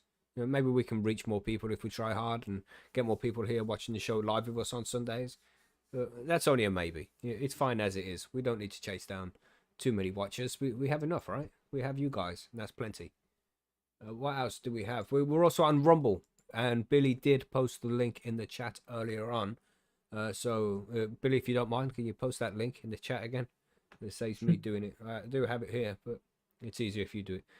And then head over to Rumble and follow us there. I'm going to break down the news articles as I do every week now. I'll break down the news articles, send them out as one video, and they'll be uploaded to Rumble and maybe YouTube as well. So you'll be able to watch those there. And of course, the cannabis. I'm going to go through all the old episodes and take out the cannabis grow guide sections as well, and upload all of those as separate videos as well. So keep an eye on those. That will be updated over the coming weeks. But there's a lot to do, so it's going to take a while to get them all up. Big news from the forum there is we announced Twisted as Member of the Year for 2022. So congratulations to Twisted. Thank you for everything you do over at percysgrowroom.com. We do appreciate it. And as a result of Twisted getting the Member of the Year 2022, he received HLG Scorpion Diablo R-Spec, a beast of a light. Well deserved. Really beautiful light, and he's growing beautiful plants with it already. And there will be more competitions coming from HLG over the coming months as well. So if you're not a member of Percy's Grow Room and you want to be able to win some of these lights that will be given away over the next few months, then make sure you signed up to percysgrowroom.com and make sure your post counts are up, because these are not cheap prizes. We always put a limit on the amount of posts you have to be able to partake in these competitions. So if you're here, we're giving away an epic light and you're like, oh no way, I want to win that, but then you head to the forum and see you need at least 100 posts, then you got to get your posts up before you can enter into these competitions. So sign up to Percy's, get your posts up. You will like it over at Percy's if you're not there already. It's the cannabis community and lots of nice people there. So head to Percy's and sign up. It's free for now. Free for a limited time. For a limited time only. Get it while you can. And then we have the interviews that are coming up over the next week and a little bit further past just this week. We have 2 every week for the next few weeks. On Tuesday, we're speaking to Gino Kenny, who is an Irish member of Parliament who has put forward the bill to legalise cannabis over in Ireland. So we get to hear what's in the bill and what's going to happen with the bill. Straight from Gino, straight from the horse's mouth, as they say. Then we have Queen of the Sun on Thursday the 26th. She is a friend of Jordan River. They go around the USA giving the soil masterclass. So she knows loads of stuff about soil. So no doubt that information is going to be full of epic information. Jorge Cervantes is coming to join us again on the 31st. That's next Tuesday. And we're going to talk about his book, how well his book is doing, because, we spoke about the book already, but we're just a catch-up session with Jorge, see how many people have downloaded the book and what's been going on since we last spoke to him. It's always good to speak to Jorge. On the 3rd of February, which is a Friday, it's going to be a Friday session, that one, we have Tommy Chong coming back to the show, and we're going to see what's been going on with Tommy Chong recently. Then we have an author of a psychedelic cannabis book called David McQueen on the 7th of February. Lizzie Post is returning to talk about her book on the 9th of February. And then at the end of February on the 28th, we have Nikki and Swami Chaitanya coming back to come and talk to us. So lots going on. If you want to take part in those interviews, if you want to come and watch the interviews live, then you have to be a Patreon. So head over to patreon.com/Percy's Grow Room and become a Patreon for as little as $4.20 US a month. So very cheap, and you get lots of good content as a result. So do that if you haven't done it already, but no pressure. Of course, all these interviews will be released out to everybody. It's just you won't be there when they're recorded live. You won't be able to ask the questions like the Patreons do. But that's about it. Any more cannabis news to add? Any more forum news?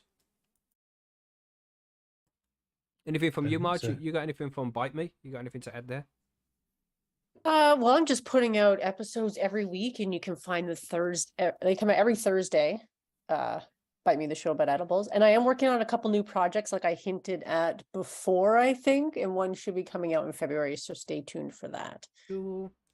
Yeah, and I do have a bunch of guests coming up as well. I just have to get some of that stuff organized. So I do have some guest appearances on the show too, coming Sweet. up to look forward to. Yeah. Busy. Always lots going on, everybody. So make sure you show some support to High on Homegrown and Bite Me, the show about edibles. You know, just cannabis content creators in general, because it is a struggle out there. I'm sure you all know this because you are in the struggle as well. Make sure you become a patron if you can. Make sure you subscribe to the YouTube channels and even iTunes and Spotify and things like that. Subscribe to those networks so it downloads the podcast automatically for you. And of course, the highandhomegrown.com website is being updated all the time with loads of cool shit. So make sure you go and check out that website as well if you haven't done that already. You can download the episodes from the front page there. Like all the episodes are listed, and you can also download the cannabis news, the interviews, and the grow guides there whenever they get updated. So do that. It's coming on nicely, that site is. So I think we're good. Yes. Let's chill for 5 minutes and wait for Captain Matt to show up. Do that. There I'm we going to go. make myself a quick coffee. I shall Yep. return. Sweet. I shall sweet. as well. I will wait here. Me too. I need to go nowhere right now. Cool. Yeah, Monkey needs to stay where he is. Pretty much. I ran out of coffee. Mrs. M did bring me a coffee. Yeah. But it's gone now. So yes, what do you think, man? Now, drop some comments in the comments if you haven't done that already. You know, once the show's over, you can't do it now because it's live. But if you're listening to this when the show is not live, then drop something in the comments, man. Say hello. Make your presence known. It'd be good to hear from you. Marvelous Parvis is here. What's up? Phil says, I share High on Homegrown on Facebook. Nice one, bro. Nice one. And I bet nobody sees it. Facebook is a prick, man. Drives me crazy. But yes, got a bit ranty there during that that cannabis news section. It does drive me crazy. It's okay. They enjoy their rants, Mackie. You know, they're used to them by now. It makes them feel comfortable. Yeah. So there's really I sound a nothing lot wrong with angrier than I actually am. Just bear that in mind. It just pisses me off, man. The injustice is shocking. We should be far past this now. It's absolutely fucking shocking, man. And I could go on such a deeper rant, but you know, YouTube will shut us down. But you can't say things like that. But shit. Yeah, the last Friday of the month is coming as well. This Friday. I don't know what date that's like 25th, 26th, something like that. 27th, I don't know. But this week is the last Friday of the month. So if you're a Patreon, don't forget that you can join us for the Zoom session. We have the special Zoom session on the last Friday of the month. And if you're a Patreon or a YouTube member, you know, VIP, then you'll get the link to the room and you'll be able to just come and chill with us in the Zoom, like me and Monkey are doing right now. Be able to jump in there, join us, and come and chat some shit with us. Usually we have a good conversation in there. Pretty much. Good times. But yeah, I hope you liked the thumbnail for this video as well, everybody. Did you see it? Did you see it? I'm trying to do different thumbnails to see if that will... Oh, the worm farm thumbnail? Yeah. Mm-hmm. Let me see exactly. I know I've seen it a bunch of times. There's Leo just exposing the special guest name, bro. Shh, Leo. Don't tell everybody. Not everybody knows. Yeah, he's got some shit going on. He needs to be in London to do some conference. He said he's very busy, but he does want to be on the show. I've got to call him on the 30th, and he gave me his phone number, his actual phone number, and he was like, "Call me on the 30th at 9 a.m. Not before." Well, You it know? means you're getting closer, at least, you know. Yes, and so I'll be speaking to him. Then I have to call him. He wants to have an unrecorded conversation first, and then we should be able to organize him and get him on the show. So Nice. it's coming. It's coming. Don't worry. I'm working hard. And we have some other guests as well that are potentially lined up, which is going to be very cool if I can get these guys in. But I'll tell you about it when we get those. Just working hard. Sorry, Bubble. I was going to say Sparky asked about the AI thing, and I'm interested too because I think I may have asked it to make too many pictures, and now it hates me and won't let me type anything in. Is there? Yeah, you get a Have- certain limit, don't you? Yeah. Is there a Oh, limit? Yeah, there's a limit. Yeah. Right. Yeah, there was. I think it was 30 or something like that. Inquiries. I'm not sure. You can Yeah. you can like pay.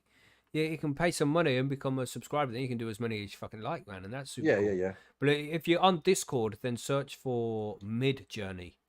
That's what it's called, right? Mid Journey, and that's the this AI bot. And then you'll join that Discord server, and then you / imagine, and then you type in something that you want it to draw, and you can just be like, draw me a monkey with glasses on, smoking a cannabis pipe, blah blah blah blah blah, and and you type ultra realistic. I like to put that one in there because then it makes it ultra realistic, like my Mackie avatar. I'll throw it up there so you can all see it. Choose virtual background. What thread do you do that in on there? There you go. Look, this is the Mackie avatar. Oh, Captain Matt is here. Yeah. Now Yeah. look at the Mackie avatar, and this was what somebody put up there as Jesus. Jesus. So Mackie avatar Get off the versus Jesus. notorious. Anyway, Captain Matt's here, so I'm just going to let him in. That's 420, everybody. Smoke. Well, best behavior because Captain Matt is here now. Okay. Hello. Hey, Good afternoon, Ed. Captain. How are you, mate?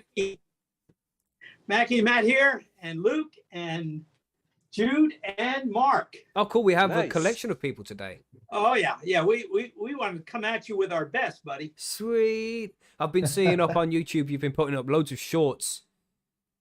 Yes, that is sort of our new MO. Yeah, it has to be. Yeah, everybody's loving the YouTube shorts. You're doing Yeah, exceptionally well. I love seeing this. I'm a bit addicted to these YouTube shorts now. I just keep flicking through, like more, just one more. And I see loads popping up from you, man. It's very cool. I like to see them. I thought they were just getting tired of the old man, so they went to shorts, so they don't have to listen to me as much. Now, your videos are always awesome, man. Always great content coming from Captain Matt. Oh, thanks, Mackie. We are still having fun. That I can say for sure. We're still having fun. And that's the vibe that comes across on the videos as well. You know, you love what you do, and it's very cool. It comes across to the viewers, man. I appreciate it. I always like to watch your videos. It's very cool. Oh, thank you so much. Yeah. So we're just Well, relaxing right now. It's wonderful to be back and be with you guys and have a chat with you and talk about, the things you want to talk about tonight. Mainly just starting worm farms, but we're not there yet. We're just chilling right now because we just done the cannabis news. We take a 5-minute break and we just relaxing here, chatting with everybody, and then we're gonna go on to the grow guides and talk more specifically about how to do worm farming. Great. So, and great. thank you very much for joining us, man. You obviously know what you're doing with this whole worm farming thing. I have a worm farm. Bubble, do you have a worm farm? Not a specific worm farm. I've just got a big compost bin. It's got worms in it. I mean, if you count my septic tank, maybe does that count as a worm farm? Depends what worms are in there, bro. It's the genesis of a worm farm. Yeah, but we do have some people listening to the show that have worm farm. Sparky out there, he says he has a worm farm. Twisted is new to worm farming. He got a worm farm for Christmas from his wife, which is very cool. Yeah, nice. Yeah. Everybody needs to get a worm farm. Get those worm castings in your plants so that you are ingesting pure, good, fantastic, good old fertilizer that created by Mother Nature herself. Absolutely, your plants love it. Love it. Oh yeah. Oh my goodness. Yeah. No question about it. Everybody needs to get worm farm, and I do tell them often, but they won't listen to me as much as they'll listen to you, Captain. You have that sense of authority. Nobody listens to you, Mackie. That's the Nobody problem. listens to me. Just the occasional rants that go on. They like Jackie, I those. want to tell you something. I listen to you. When I talk with you, I listen to every word you say. Buddy. Thank you, Captain. Thank you. You see, at least somebody appreciates me. He hasn't been around very long to learn. That's the problem. Yeah, that's it. He hasn't heard the 250 episodes we've got out there. I can imagine. Good I times. can imagine. Margie's back. Yes, I am. Hello. Sorry for Yes. being a little tardy. No, it's all good. Hey, Margie. Marge Hi, went to how are make you? coffee. Yeah. Yes, yes, Oh, I well, did. good. That's another essential of life. Mhm, Yes, it is. mhm. Absolutely. Yeah. So we have everybody here. Of course, I am Mackie. We have Monkey. Monkey, you want to quickly say hello? Hey, Oh, hey, Matt, how's it going? This is Monkey down here in the Southeast US. Monkey, great to hear from you, man. We're doing great, and it's just great to hear your voice again. Great. We have a Bubble Hawk as well. He is from Australia with the septic tank. Right, Bubble? G'day, guys. Hey, Bubba. Yeah. Septic tank. Yeah. We're listening. We're listening to you guys on your very serious talk there. You know, there wasn't a lot of laughter. We got to do something. Oh, no. Would you listen to the news? I'm so embarrassed. I just wanted to announce that I'll be selling seeds at 25 cents a piece. Oh, Oh, I sweet. love that. Yes, indeed. Nice. man. Nice, man. Are you actually going to make some seeds then? Is this a new No, project? no, I'm All right, kidding. right. I got a bunch of seeds going right now. Yeah. Damn. You'll sell worm cocoons. That's what I'll do. There And you go. Of Hey, course, hey, it's a good I've idea, never right? smoked one. I've never smoked one, and I wouldn't dare. Marge, you want to quickly say hello before we move on to the grow guides here? Yes. Hi, Captain Matt. It's Marge, and I hail from Canada, actually, Ontario, Canada. Wonderful. Our neighbor. Hey, Marge. Yes. Great to be with you today. Yeah, likewise. Awesome. Yeah. Are you educating Mackie on worm farming, or is this something new No, for I everybody? think I'm going to be getting educated today. Okay. All right. We'll all get a little educated. Nice. I like that. Yeah. And that's it. And Yeah. everybody who is listening, I don't know did I put the link up? I think the link is on the screen for the grow guides here. So let's go to the grow guide screen, and then you'll be able to see the link to Captain Matt's YouTube channel. So let's do that. Here's the grow guides.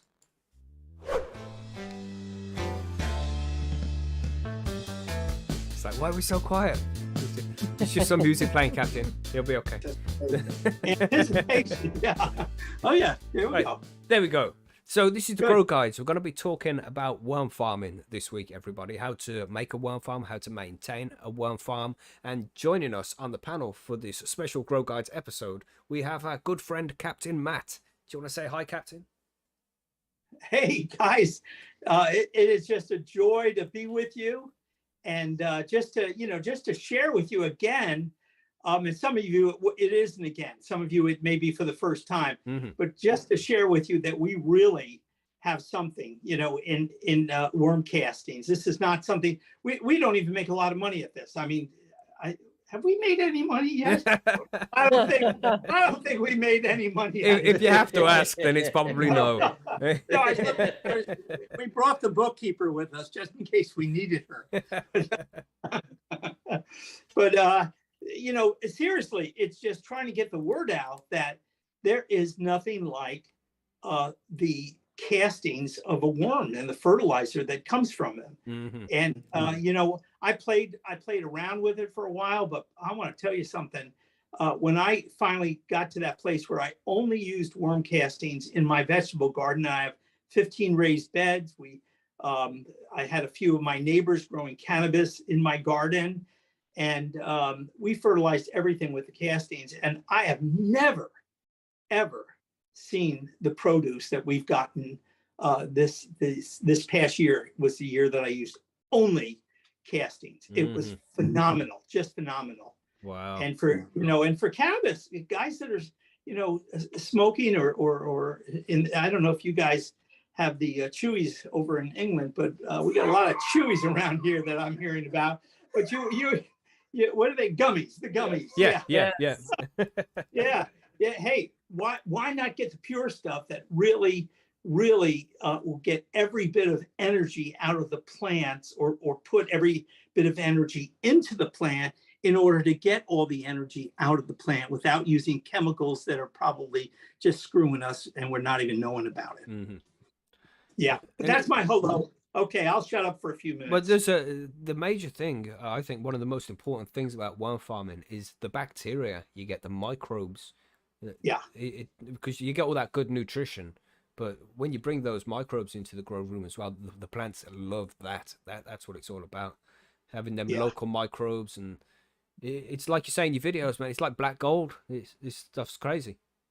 Yeah, yeah, and you know the worm castings have a lot of minerals and a lot of vitamins, but the difference between worm castings and, let's say, a good hardy compost, okay, is the microorganisms that when food passes through a composting worm, it comes out with more microorganisms than we can imagine.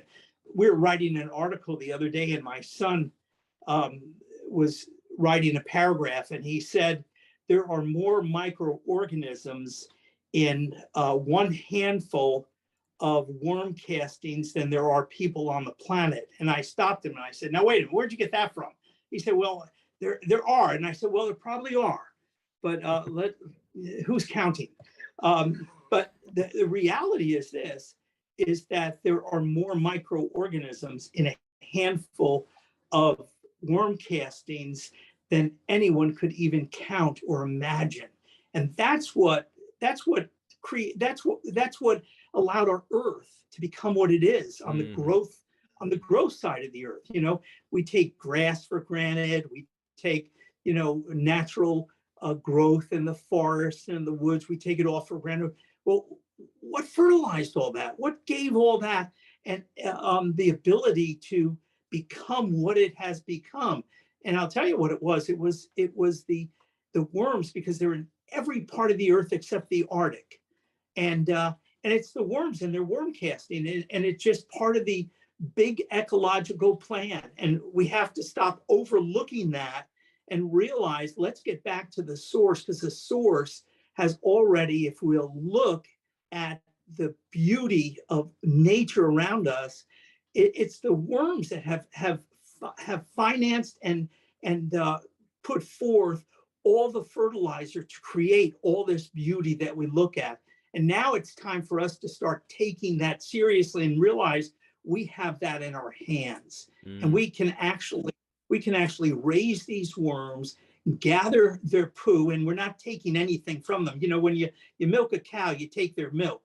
But when you take the castings from worm, you're not doing anything, taking anything from them.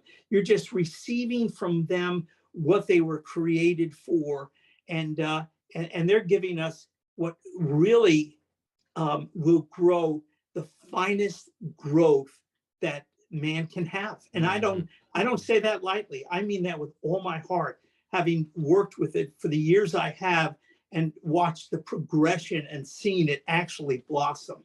And so for anything, I mean, you know, if you just love tomatoes, and someone was talking about tomatoes earlier, but if you love tomatoes, you might as well eat the best tomato you can get. And if you're gonna smoke anything, you know, grow it with worm castings, because there's nothing impure about them. It is just straightforward goodness and fantastic fertilizer. It is for You got sure. you got me going now. So someone jump in and Good. this. But let's start right at the beginning, because there could be some listeners out there who have no idea how to even start doing a worm farm. They don't even know what one looks like. So if we start at the beginning of what exactly is a worm farm, what is it? Yeah, it's a big word, you know, and I think it kind of scares some people a little bit. But a worm farm is really just having a housing where worms can live, and learning to feed them and care for them, and to reap the benefits of their poo. And that's all it is. It's just their poo. And that can start in a very, very simple way, to the point it can grow where people are selling or producing millions and millions of pounds of worm castings every year.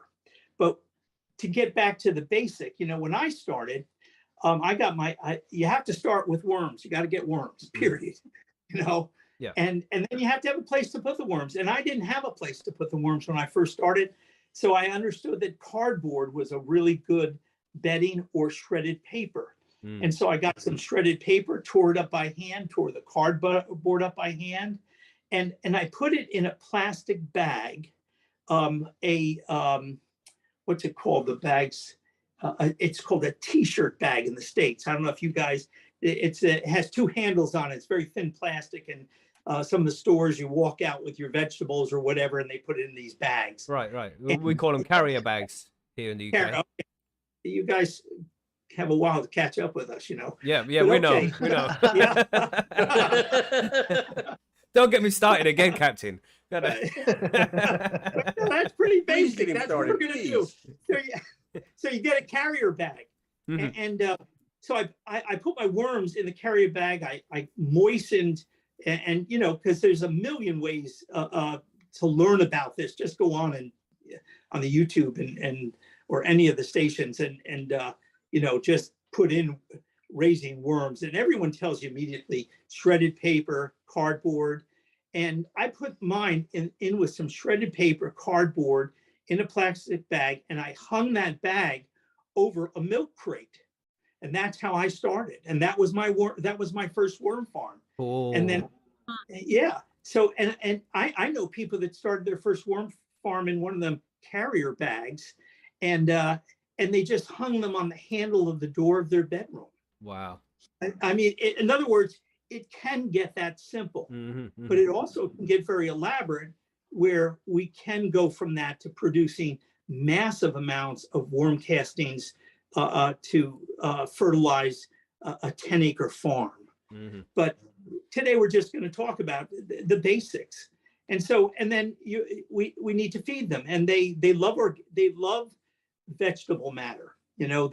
They'll really eat anything, but we always suggest that people use vegetable matter because it's the least likely to get a foul smell. If you overuse it. If you put meat in, the odor meat can cause, or fish can cause, or cheese.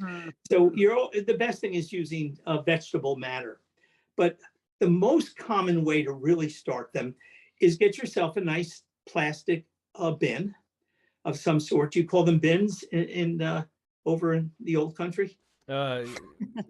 Sometimes. All right. What do you call it? A bucket. We'll call it a bucket.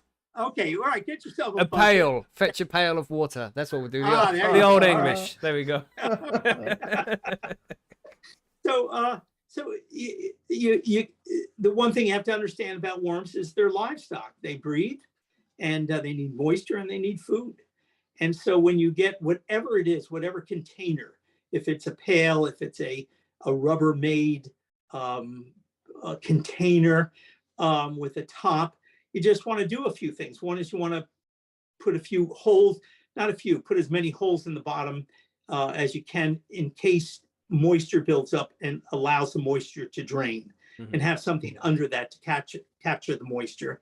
And then have a lid on it, or if you do have a lid on it, then drill some holes in the side so air can get in, because worms breathe, and they breathe through their skin, but they have to breathe, and if they don't, they'll die. And so you can take something as simple as that bucket, put the shredded paper in, or the shredded cardboard, and then put a few veggies in it, give them the right temperature. Worms don't, most of the worms that are used today for us in the States are red wigglers for compost, and they can handle a wide variety of temperatures, but all worms love a temperature between 72 and 82. It's just a real good place to keep the temperature, because if you'll keep them happy temperature wise, they'll produce, and they'll work, and they'll produce the castings. But that's as simple as it can be. Yeah. And then from there, you can do whatever you need to do. You can buy specific like something that's an actual worm farm. It's like a beehive kind of. I've seen that's what they look like anyway. I have a small one. Yeah. It's like 40 centimeters by 40 centimeters, and it looks a little bit like a beehive, but it's multi-layered. So you can use one layer. When that gets filled up, you put another layer on top and feed them from there.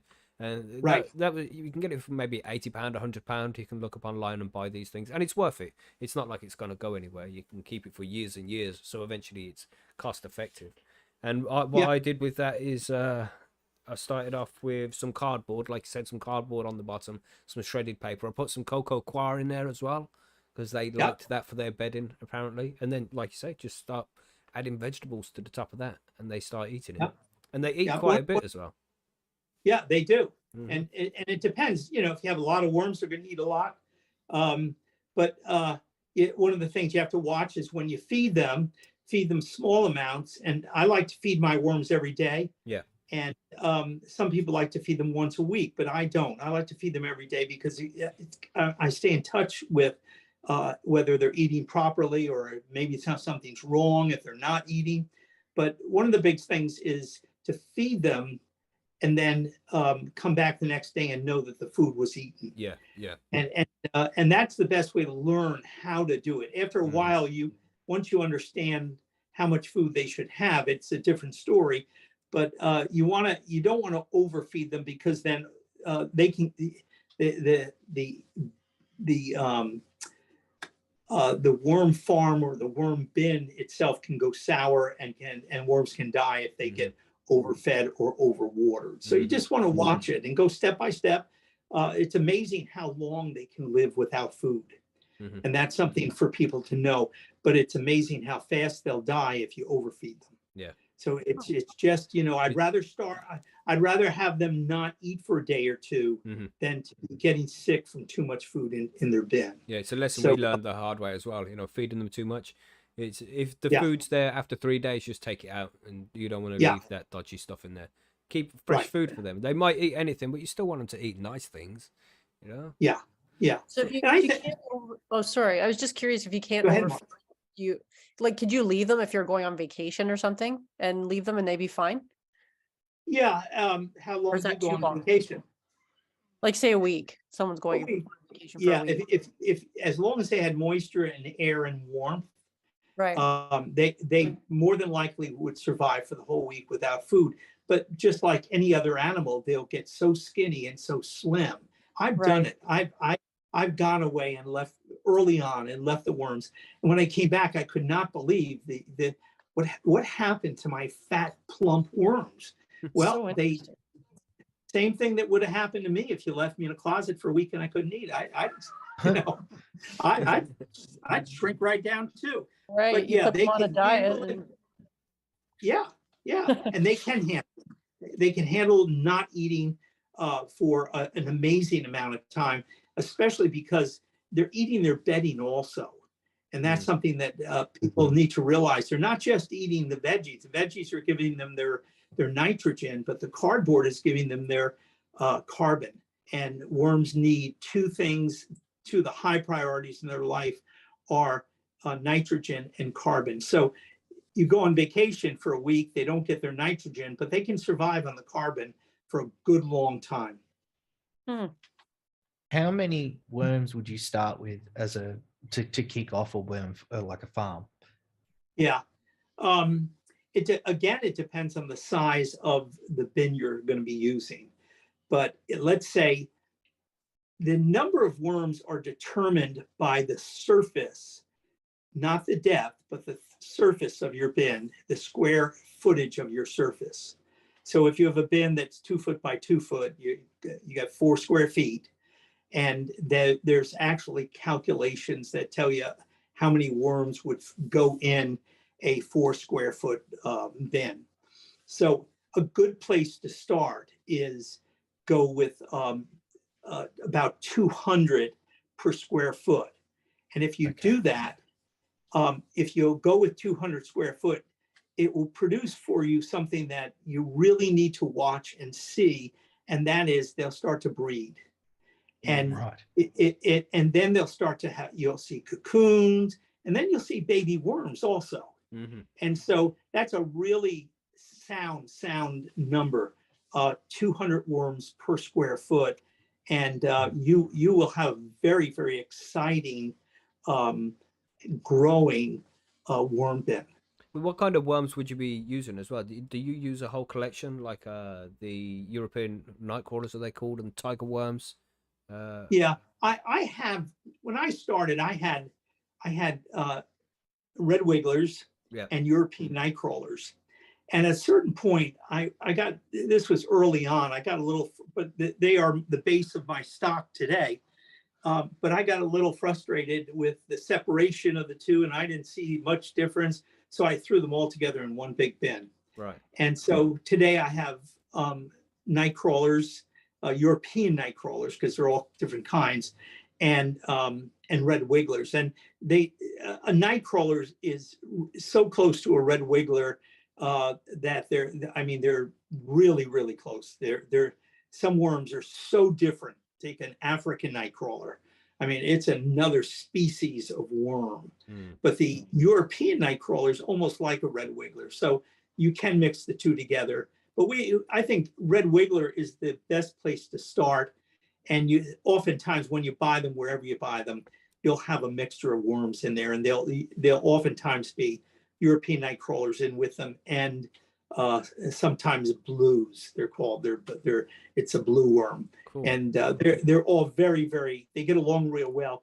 The only issue with them is if you do ever get serious about breeding, and you use them as your stock, a night crawler, a European night crawler, will breed with a red wiggler and produce a cocoon, but the cocoons are always sterile.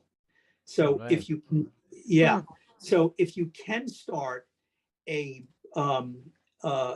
your stock with pure red wigglers, that's the best way to go for sure. And no one will ever guarantee you pure stock. But there are, if you like Mimi at Mimi's Worms, I don't know if you guys here have heard all, but she's one of our biggest sellers in the States. And she told me after hunting for months and months, she found a company that guarantees, or doesn't guarantee, but they promise pure stock red wigglers. It's for her, it's important because she's a breeder. But for the average person, just get some red wigglers. If they're mixed with other things, don't worry about it, and have a lot of fun, because you're going to get a lot of babies from them. If you don't, the babies come, let me say this, if you overpopulate a bin with worms, they stop breeding.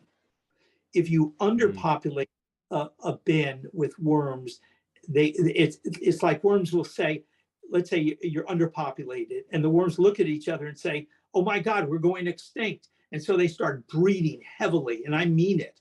I put about 3 dozen red wigglers in an 8-foot by 30-inch bin just to watch and see what happened. And they were breeding. The next day they were after each other because they were saying their whole thinking was, we're going extinct, we're dying, we've got to produce. But when you put too many together, they say just the opposite. They say, oh my God, how are you ever going to feed all these people? And so they stop breeding. And so that's why I say 200 is a real good number. And as your bin starts to grow, separate your bin.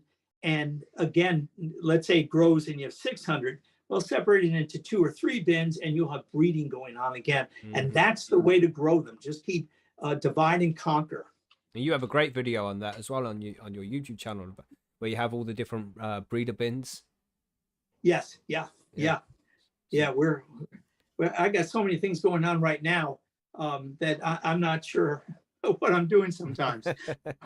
But we built a rack with 60 breeder bins on it. And I have something, I'm working on a project that I can't talk about yet, but I'm going to need about 1 million worms. Right. And so I am breeding ferociously right now. 1 million spare worms, because you already have about 3 million worms, right? In the big yeah, yeah. I would like to think I had 3 million, but and I always thought I did, but as I got into them, found out I didn't quite have what I wanted.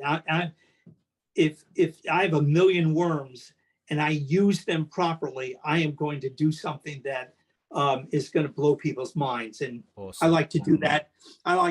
So I'm not going to tell you what it is we're going to do, but so I'm just breeding right now.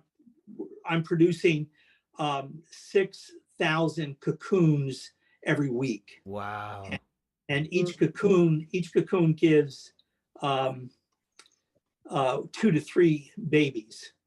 And it's week after week after week after week. And we're doing a video right after this. We're doing a video on well, what are you going to do with all those cocoons, and how are you going to hatch them, and how are you going? And we're actually going to go right into a video that we'll put out really soon on how we're going to deal with that. But back to you guys, you know, for starting to bin, it's something that and I, you know, when I talk to people and find the most unlikely people in the world with worm bins.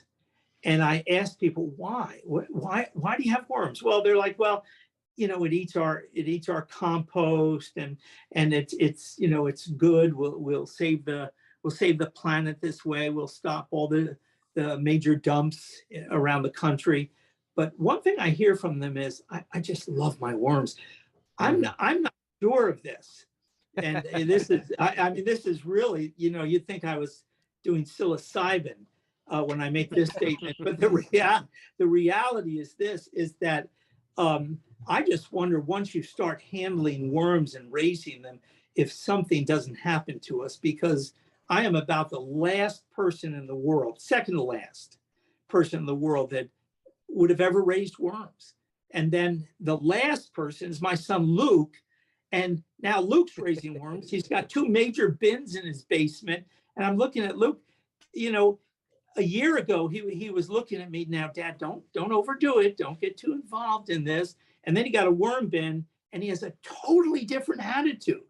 It's like, don't think about doing it, do it. Yeah. And see, it's like, you know, a puppy. You know, you bring the puppy home and it pisses on you on the way, and you're like, do I really want this puppy? You know, but you bring it home and you feed it and you start petting it and you fall in love with it. And that's what happens with a worm bin. It really becomes something very precious to us. And then it also starts producing for us. And it's really, really exciting. Yeah, my wife, she accidentally killed some, so it was too wet in the worm bin, and some of the worms died. It was smelling funky. You know when that happens, when it smells like rotten eggs. It's had that kind of smell to it. And she found a load of dead worms, and she was crying for ages, man. She was upset by all the dead worms. It's like, damn. Yeah. They become your pets as well as, you know, something that can make all these epic nutrients for your plants. Yeah.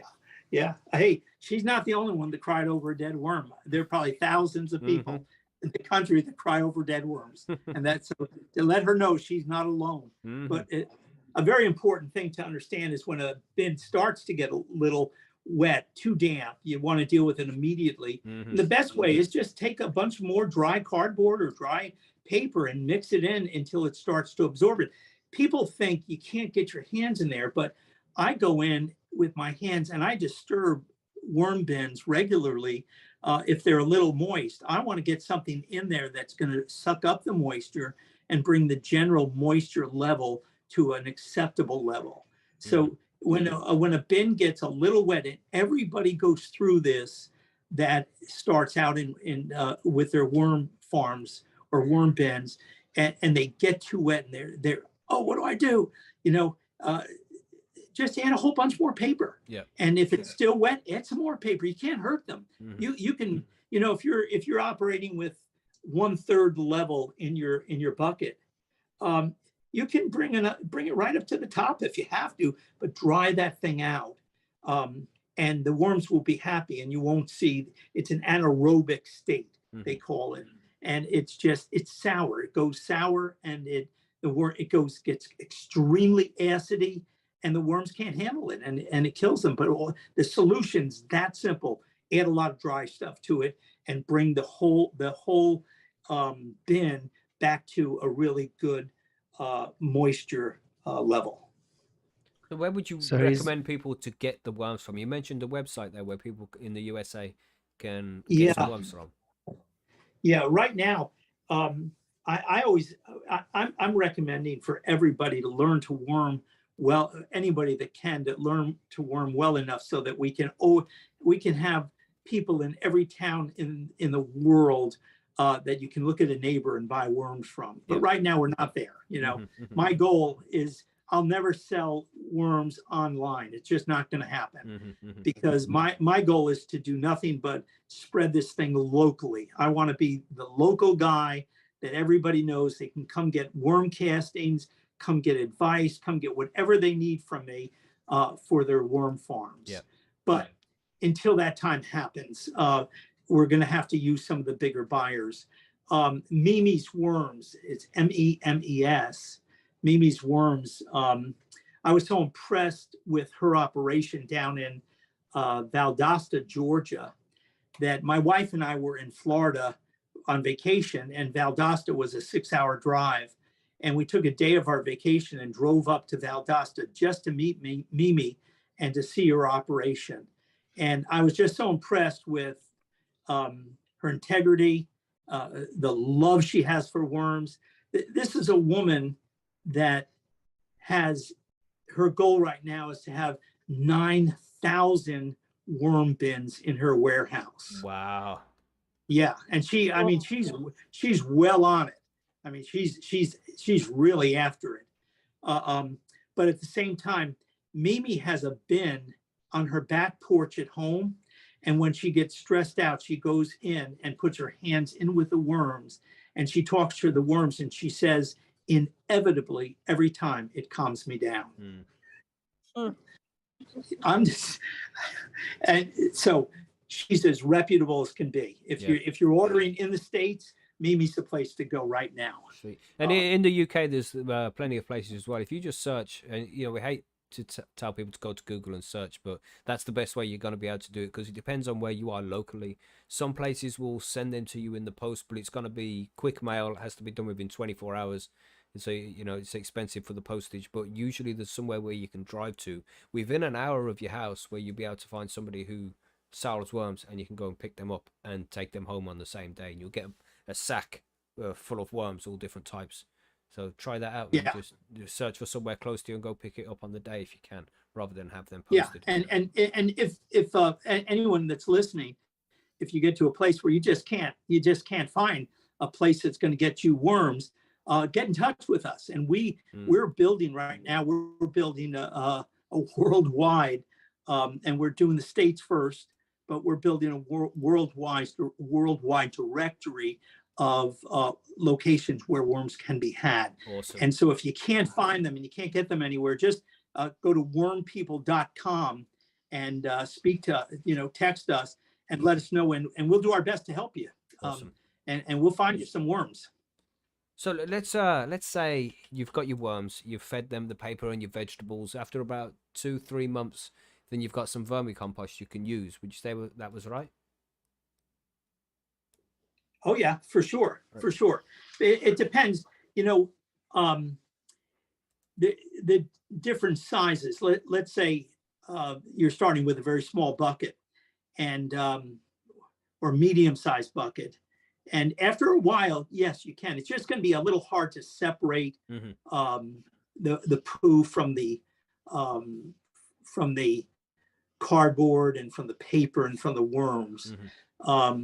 I've known some people that have started their bin, and they kept it dry enough so that they'd add a little paper if it got wet, but they just let those worms eat everything and bring the whole batch to a place where they say, there is enough worm castings in here, although it may not be 100%, but there are enough worm castings in here for me to use on my plants or in my garden.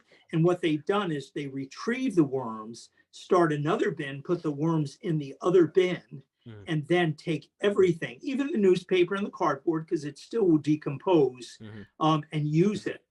Now, because on a smaller scale, that really makes sense.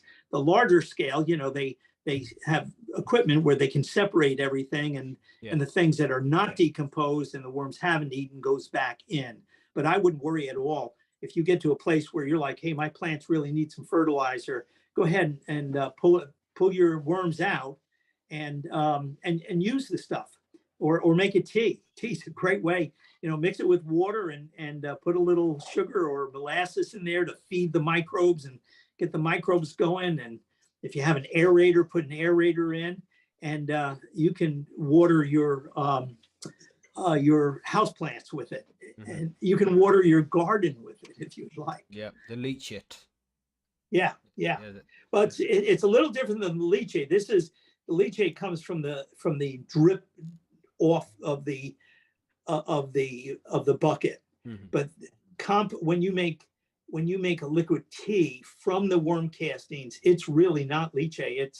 It's something totally different. Right. And it has all the microorganisms in it that that you need, because leachate can go sour.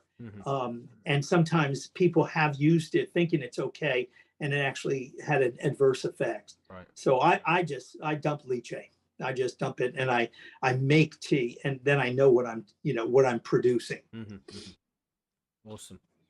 So how would you separate the worms? I mean, you have your big red machine that shakes it and it filters out or the Right. worms and the cocoons from the actual worm castings. So Yeah. using some kind of grid like that, some kind of grill, would that Yeah. be recommended? No, and that's, Mackie, that's a really important question. I would take the bucket and put it on a table and dump it all out and make a pile, and then get a light as close as you can to it. Even if it's ceiling light, it's going to be effective. The closer the light will happen faster. But what happens then is the worms retract and pull away from the light. And so what you do is you slowly pick all the stuff up on the top and expose some of the worms and put that stuff that you pulled off the top aside. And then the worms will dive deeper, and then you pull that stuff off the top, and then they go deeper. And you'll do it until your worms are a ball of worms and everything else is separated from them. I do it in breeder bins. I have 6 breeder bins every week that and they have 5 gallons of bedding in each breeder bin. And because breeding, you like to, for real productive breeding, you want to keep the bedding extremely wet. So when it comes time to pull the adults and to gather up all the cocoons, it's too wet to use any mechanism. So I have to do that with 30 gallons of bedding. And so I go from bin to bin. I set the 6 bins up, and I just keep doing a circle all around, and just take a little off here and a little off there and a little off here and a little off there. And eventually you get right down to the worms. And it's the most successful way to do it. And then more than anything is you have all your castings and all your bedding that's already, your bedding's been infiltrated with microorganisms and nematodes and protozoas and funguses that are all part of what you're looking for in your plants. So even if it looks a little funny, just use it. But that's the best way to separate worms from the bedding in a home bin. Awesome. Best way in the world. Yeah. Some people say, it takes too long. Nah, just get into it. You start it. And then when you realize, look at that, I have a handful of worms, and that handful of worms is bigger than the handful I put in there. And they double in population. They double in their population like every 3 months, right? They do it in good conditions. Right. In 3 months, if you're not aggressively breeding, every 3 months is a fair statement. Yeah. If you breed, you can do it like unbelievably so fast. Yeah. But that's a whole other world. In other words, you can breed worms and get you can have them double in population. I forget what it is, but it's like mine's crazy, man. We started off 1/3 of the time. Sorry, Captain. Yeah, go ahead. It's just we started off with I don't know, a couple of hundred worms about 18 months ago, and they've doubled and doubled and doubled, and now we've got like 3 150-liter containers out in the garden, all filled with worms. They just keep on growing, man. It's loads of them. It's wonderful. It's just so wonderful. Yeah. It's pretty cool. So how would you use the vermicompost? What would you say? Would you mix it in with the soil? If it's a small amount and it's for house plants inside, I would get some dechlorinated water.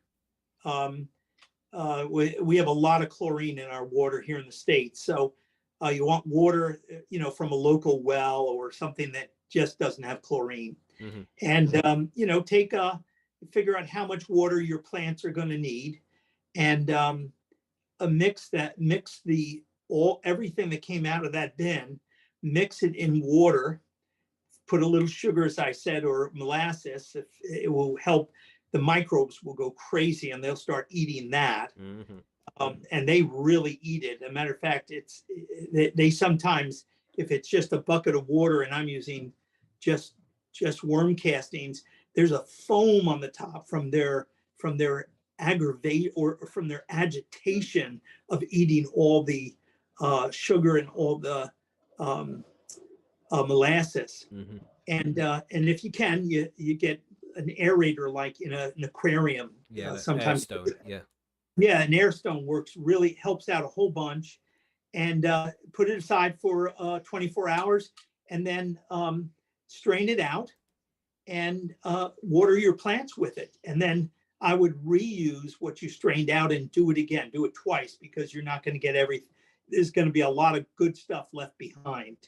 And then, you could even use the bedding after that. If there's a lot of bedding left, you can use it in your next bin, put it in, just mix it with some drier bedding, because it's inoculated. It has a lot of life in it.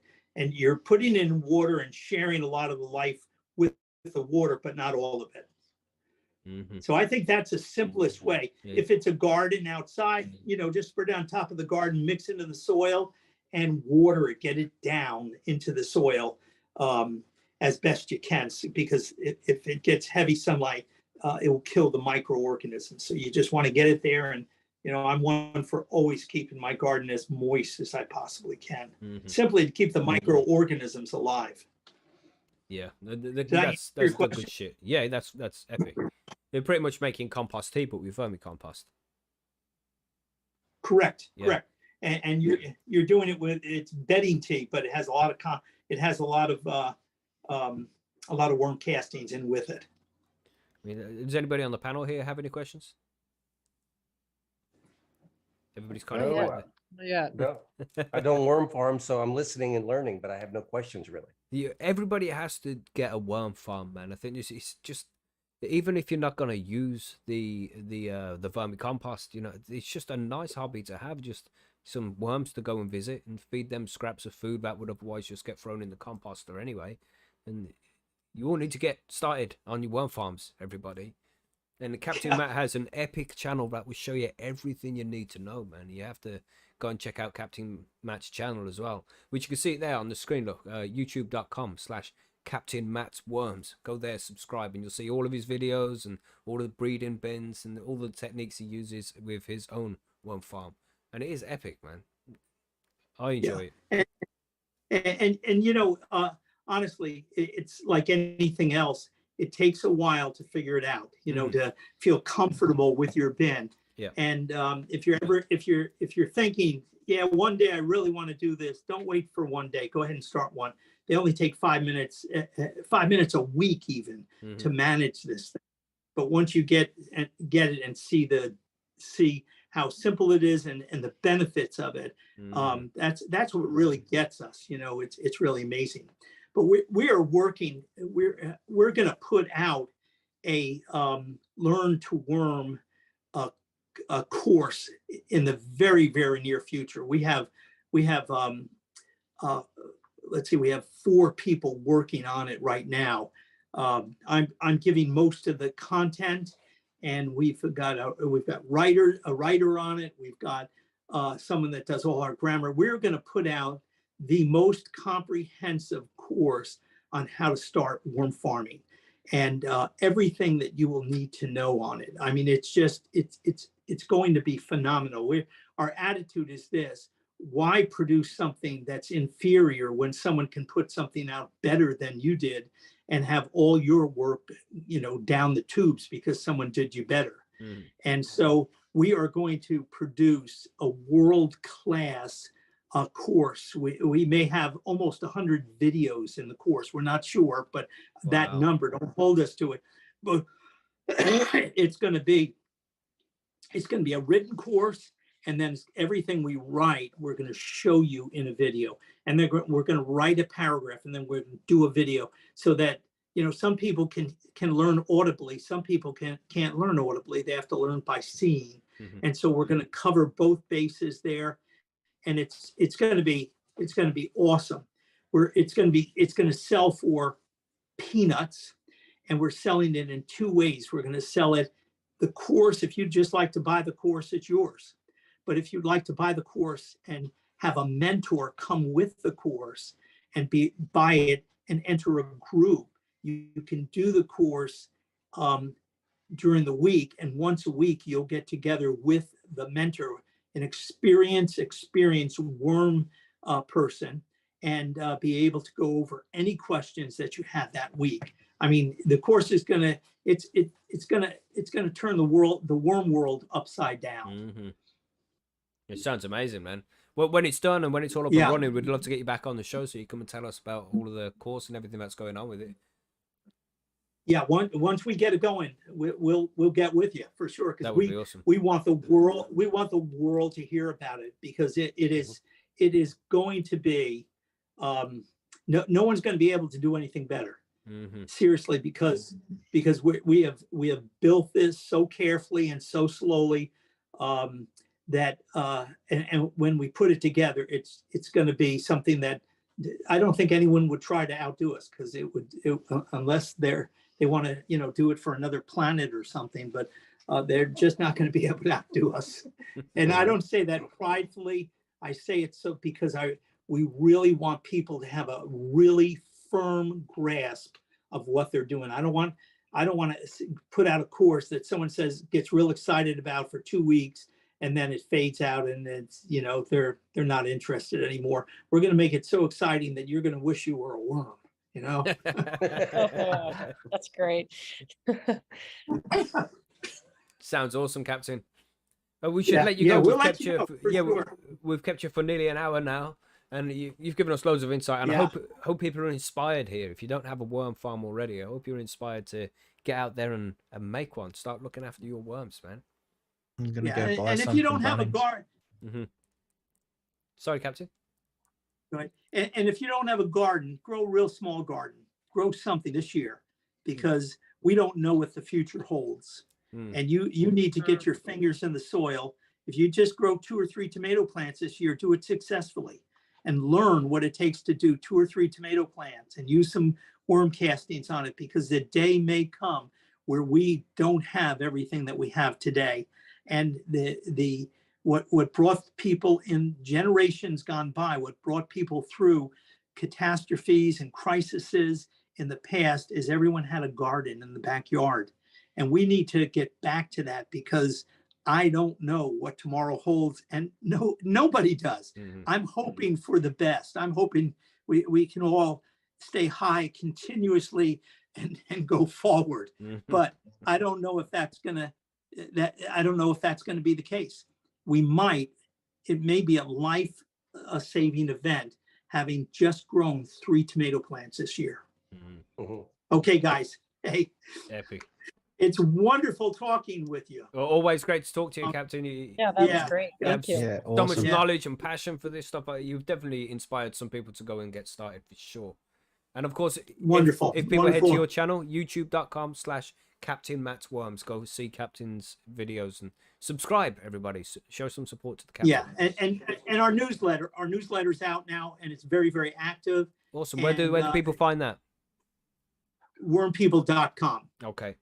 And the newsletter is right now we're publishing it once a week, and I don't know if we'll always be able to do it once a week, but right now we are, and we're putting out some of the finest information you can get. And it's all, everything we write.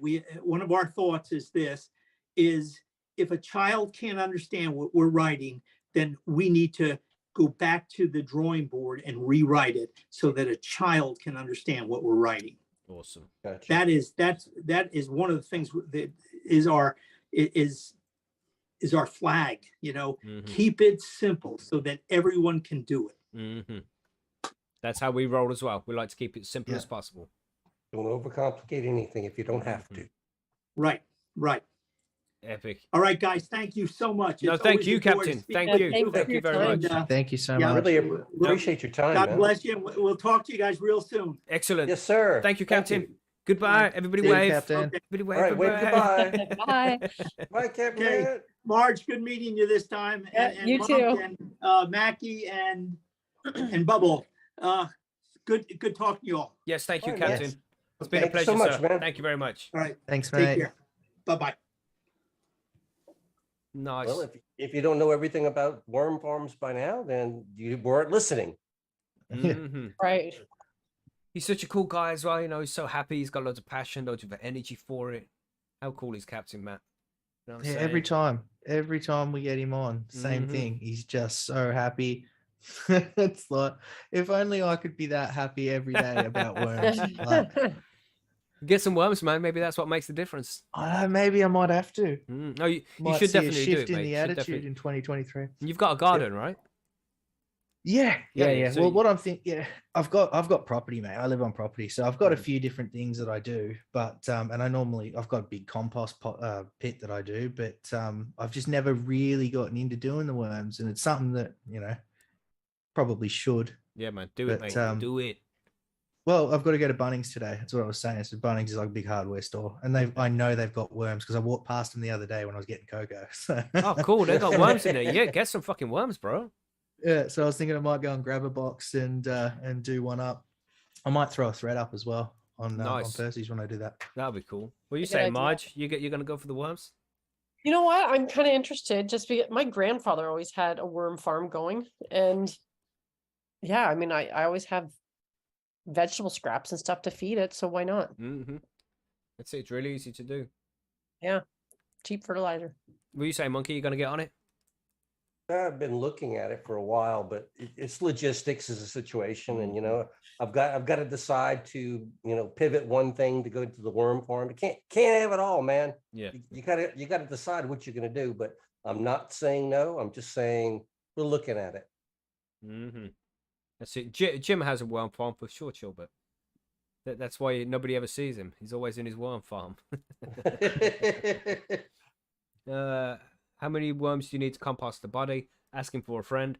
Only a few, mate, but it's going to take a while. If you've got loads, then it won't take very long, Depends on the worm. That's right. That's the real answer.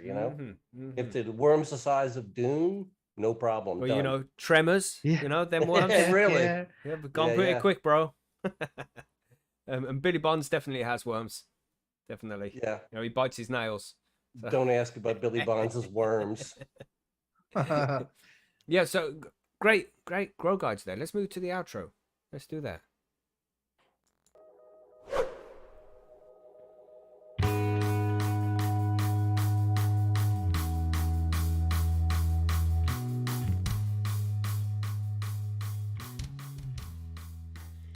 And there we go, everybody. That was this week's show, and we covered some cannabis news there, and a nice, happy cannabis news. Didn't get too ranty.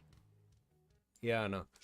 And of course, we have the grow guides as well. We're epic grow guide session there with Captain Matt. We don't often get guests in for the grow guides, but when it's starting to come to the point now where we're going to be talking about things that are out of our field of expertise. So if we get situations like that, then we'd like to get some guests in to come and talk about it with us. So that'd be cool if we could do that more often.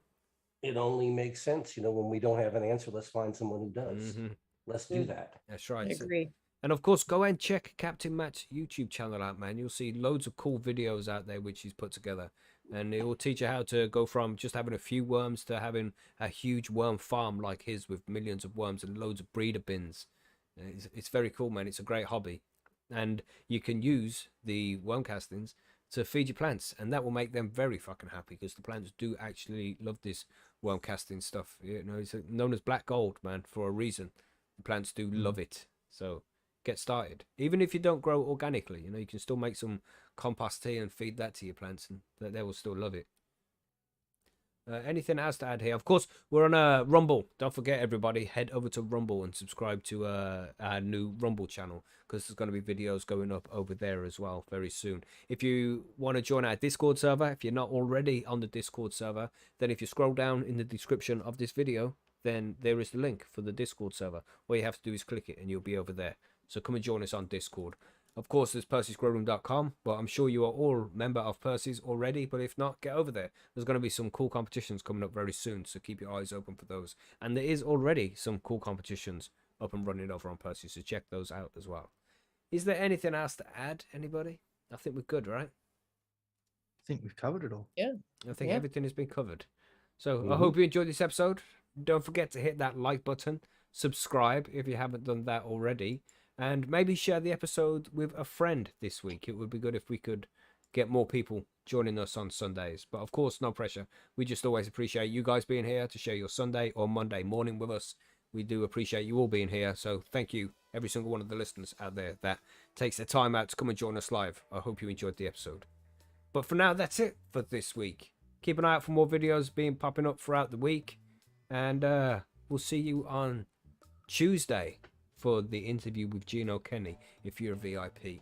Or if you're from Ireland and you want to come and join us and watch the interview there because he's an Irish politician, then let me know. I can drop you the link over on percysgrowroom.com. So we'll see you there. Do that. Yes, indeed. Yeah, man. So no pressure if you're not a VIP. Just let us know. But we'll catch you That's then. an early one too, isn't it? Sorry, before you. I'm That's an not early sure. one. I think it might be 7 p.m. It's up on the YouTube channel. So if you go to the YouTube channel, the link will be in the Discord in the VIP section and on Percy's in the VIP section as well. So if you're not sure what time, just go and check there and it will tell you. Yeah, it would actually be good to have some Irish listeners in there so that we can ask some questions that really want to know about here. You know, us being not Irish, we really don't understand everything about this situation. Yeah. It's going to be a good interview. So we'll catch you on Tuesday. And if not, we'll catch you on Sunday for next week's episode, which is all about micro-growing cannabis plants. Oh my goodness. Yeah. Who can do that? How do you do that? Monkey's got some good ideas about that one. So we'll see you then, everybody. Sunday. Have a good week. Stay high, stay safe. And we'll see you then. Definitely, guys. Goodbye, everybody. Bye, everybody. See you later. Bye now.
Bye.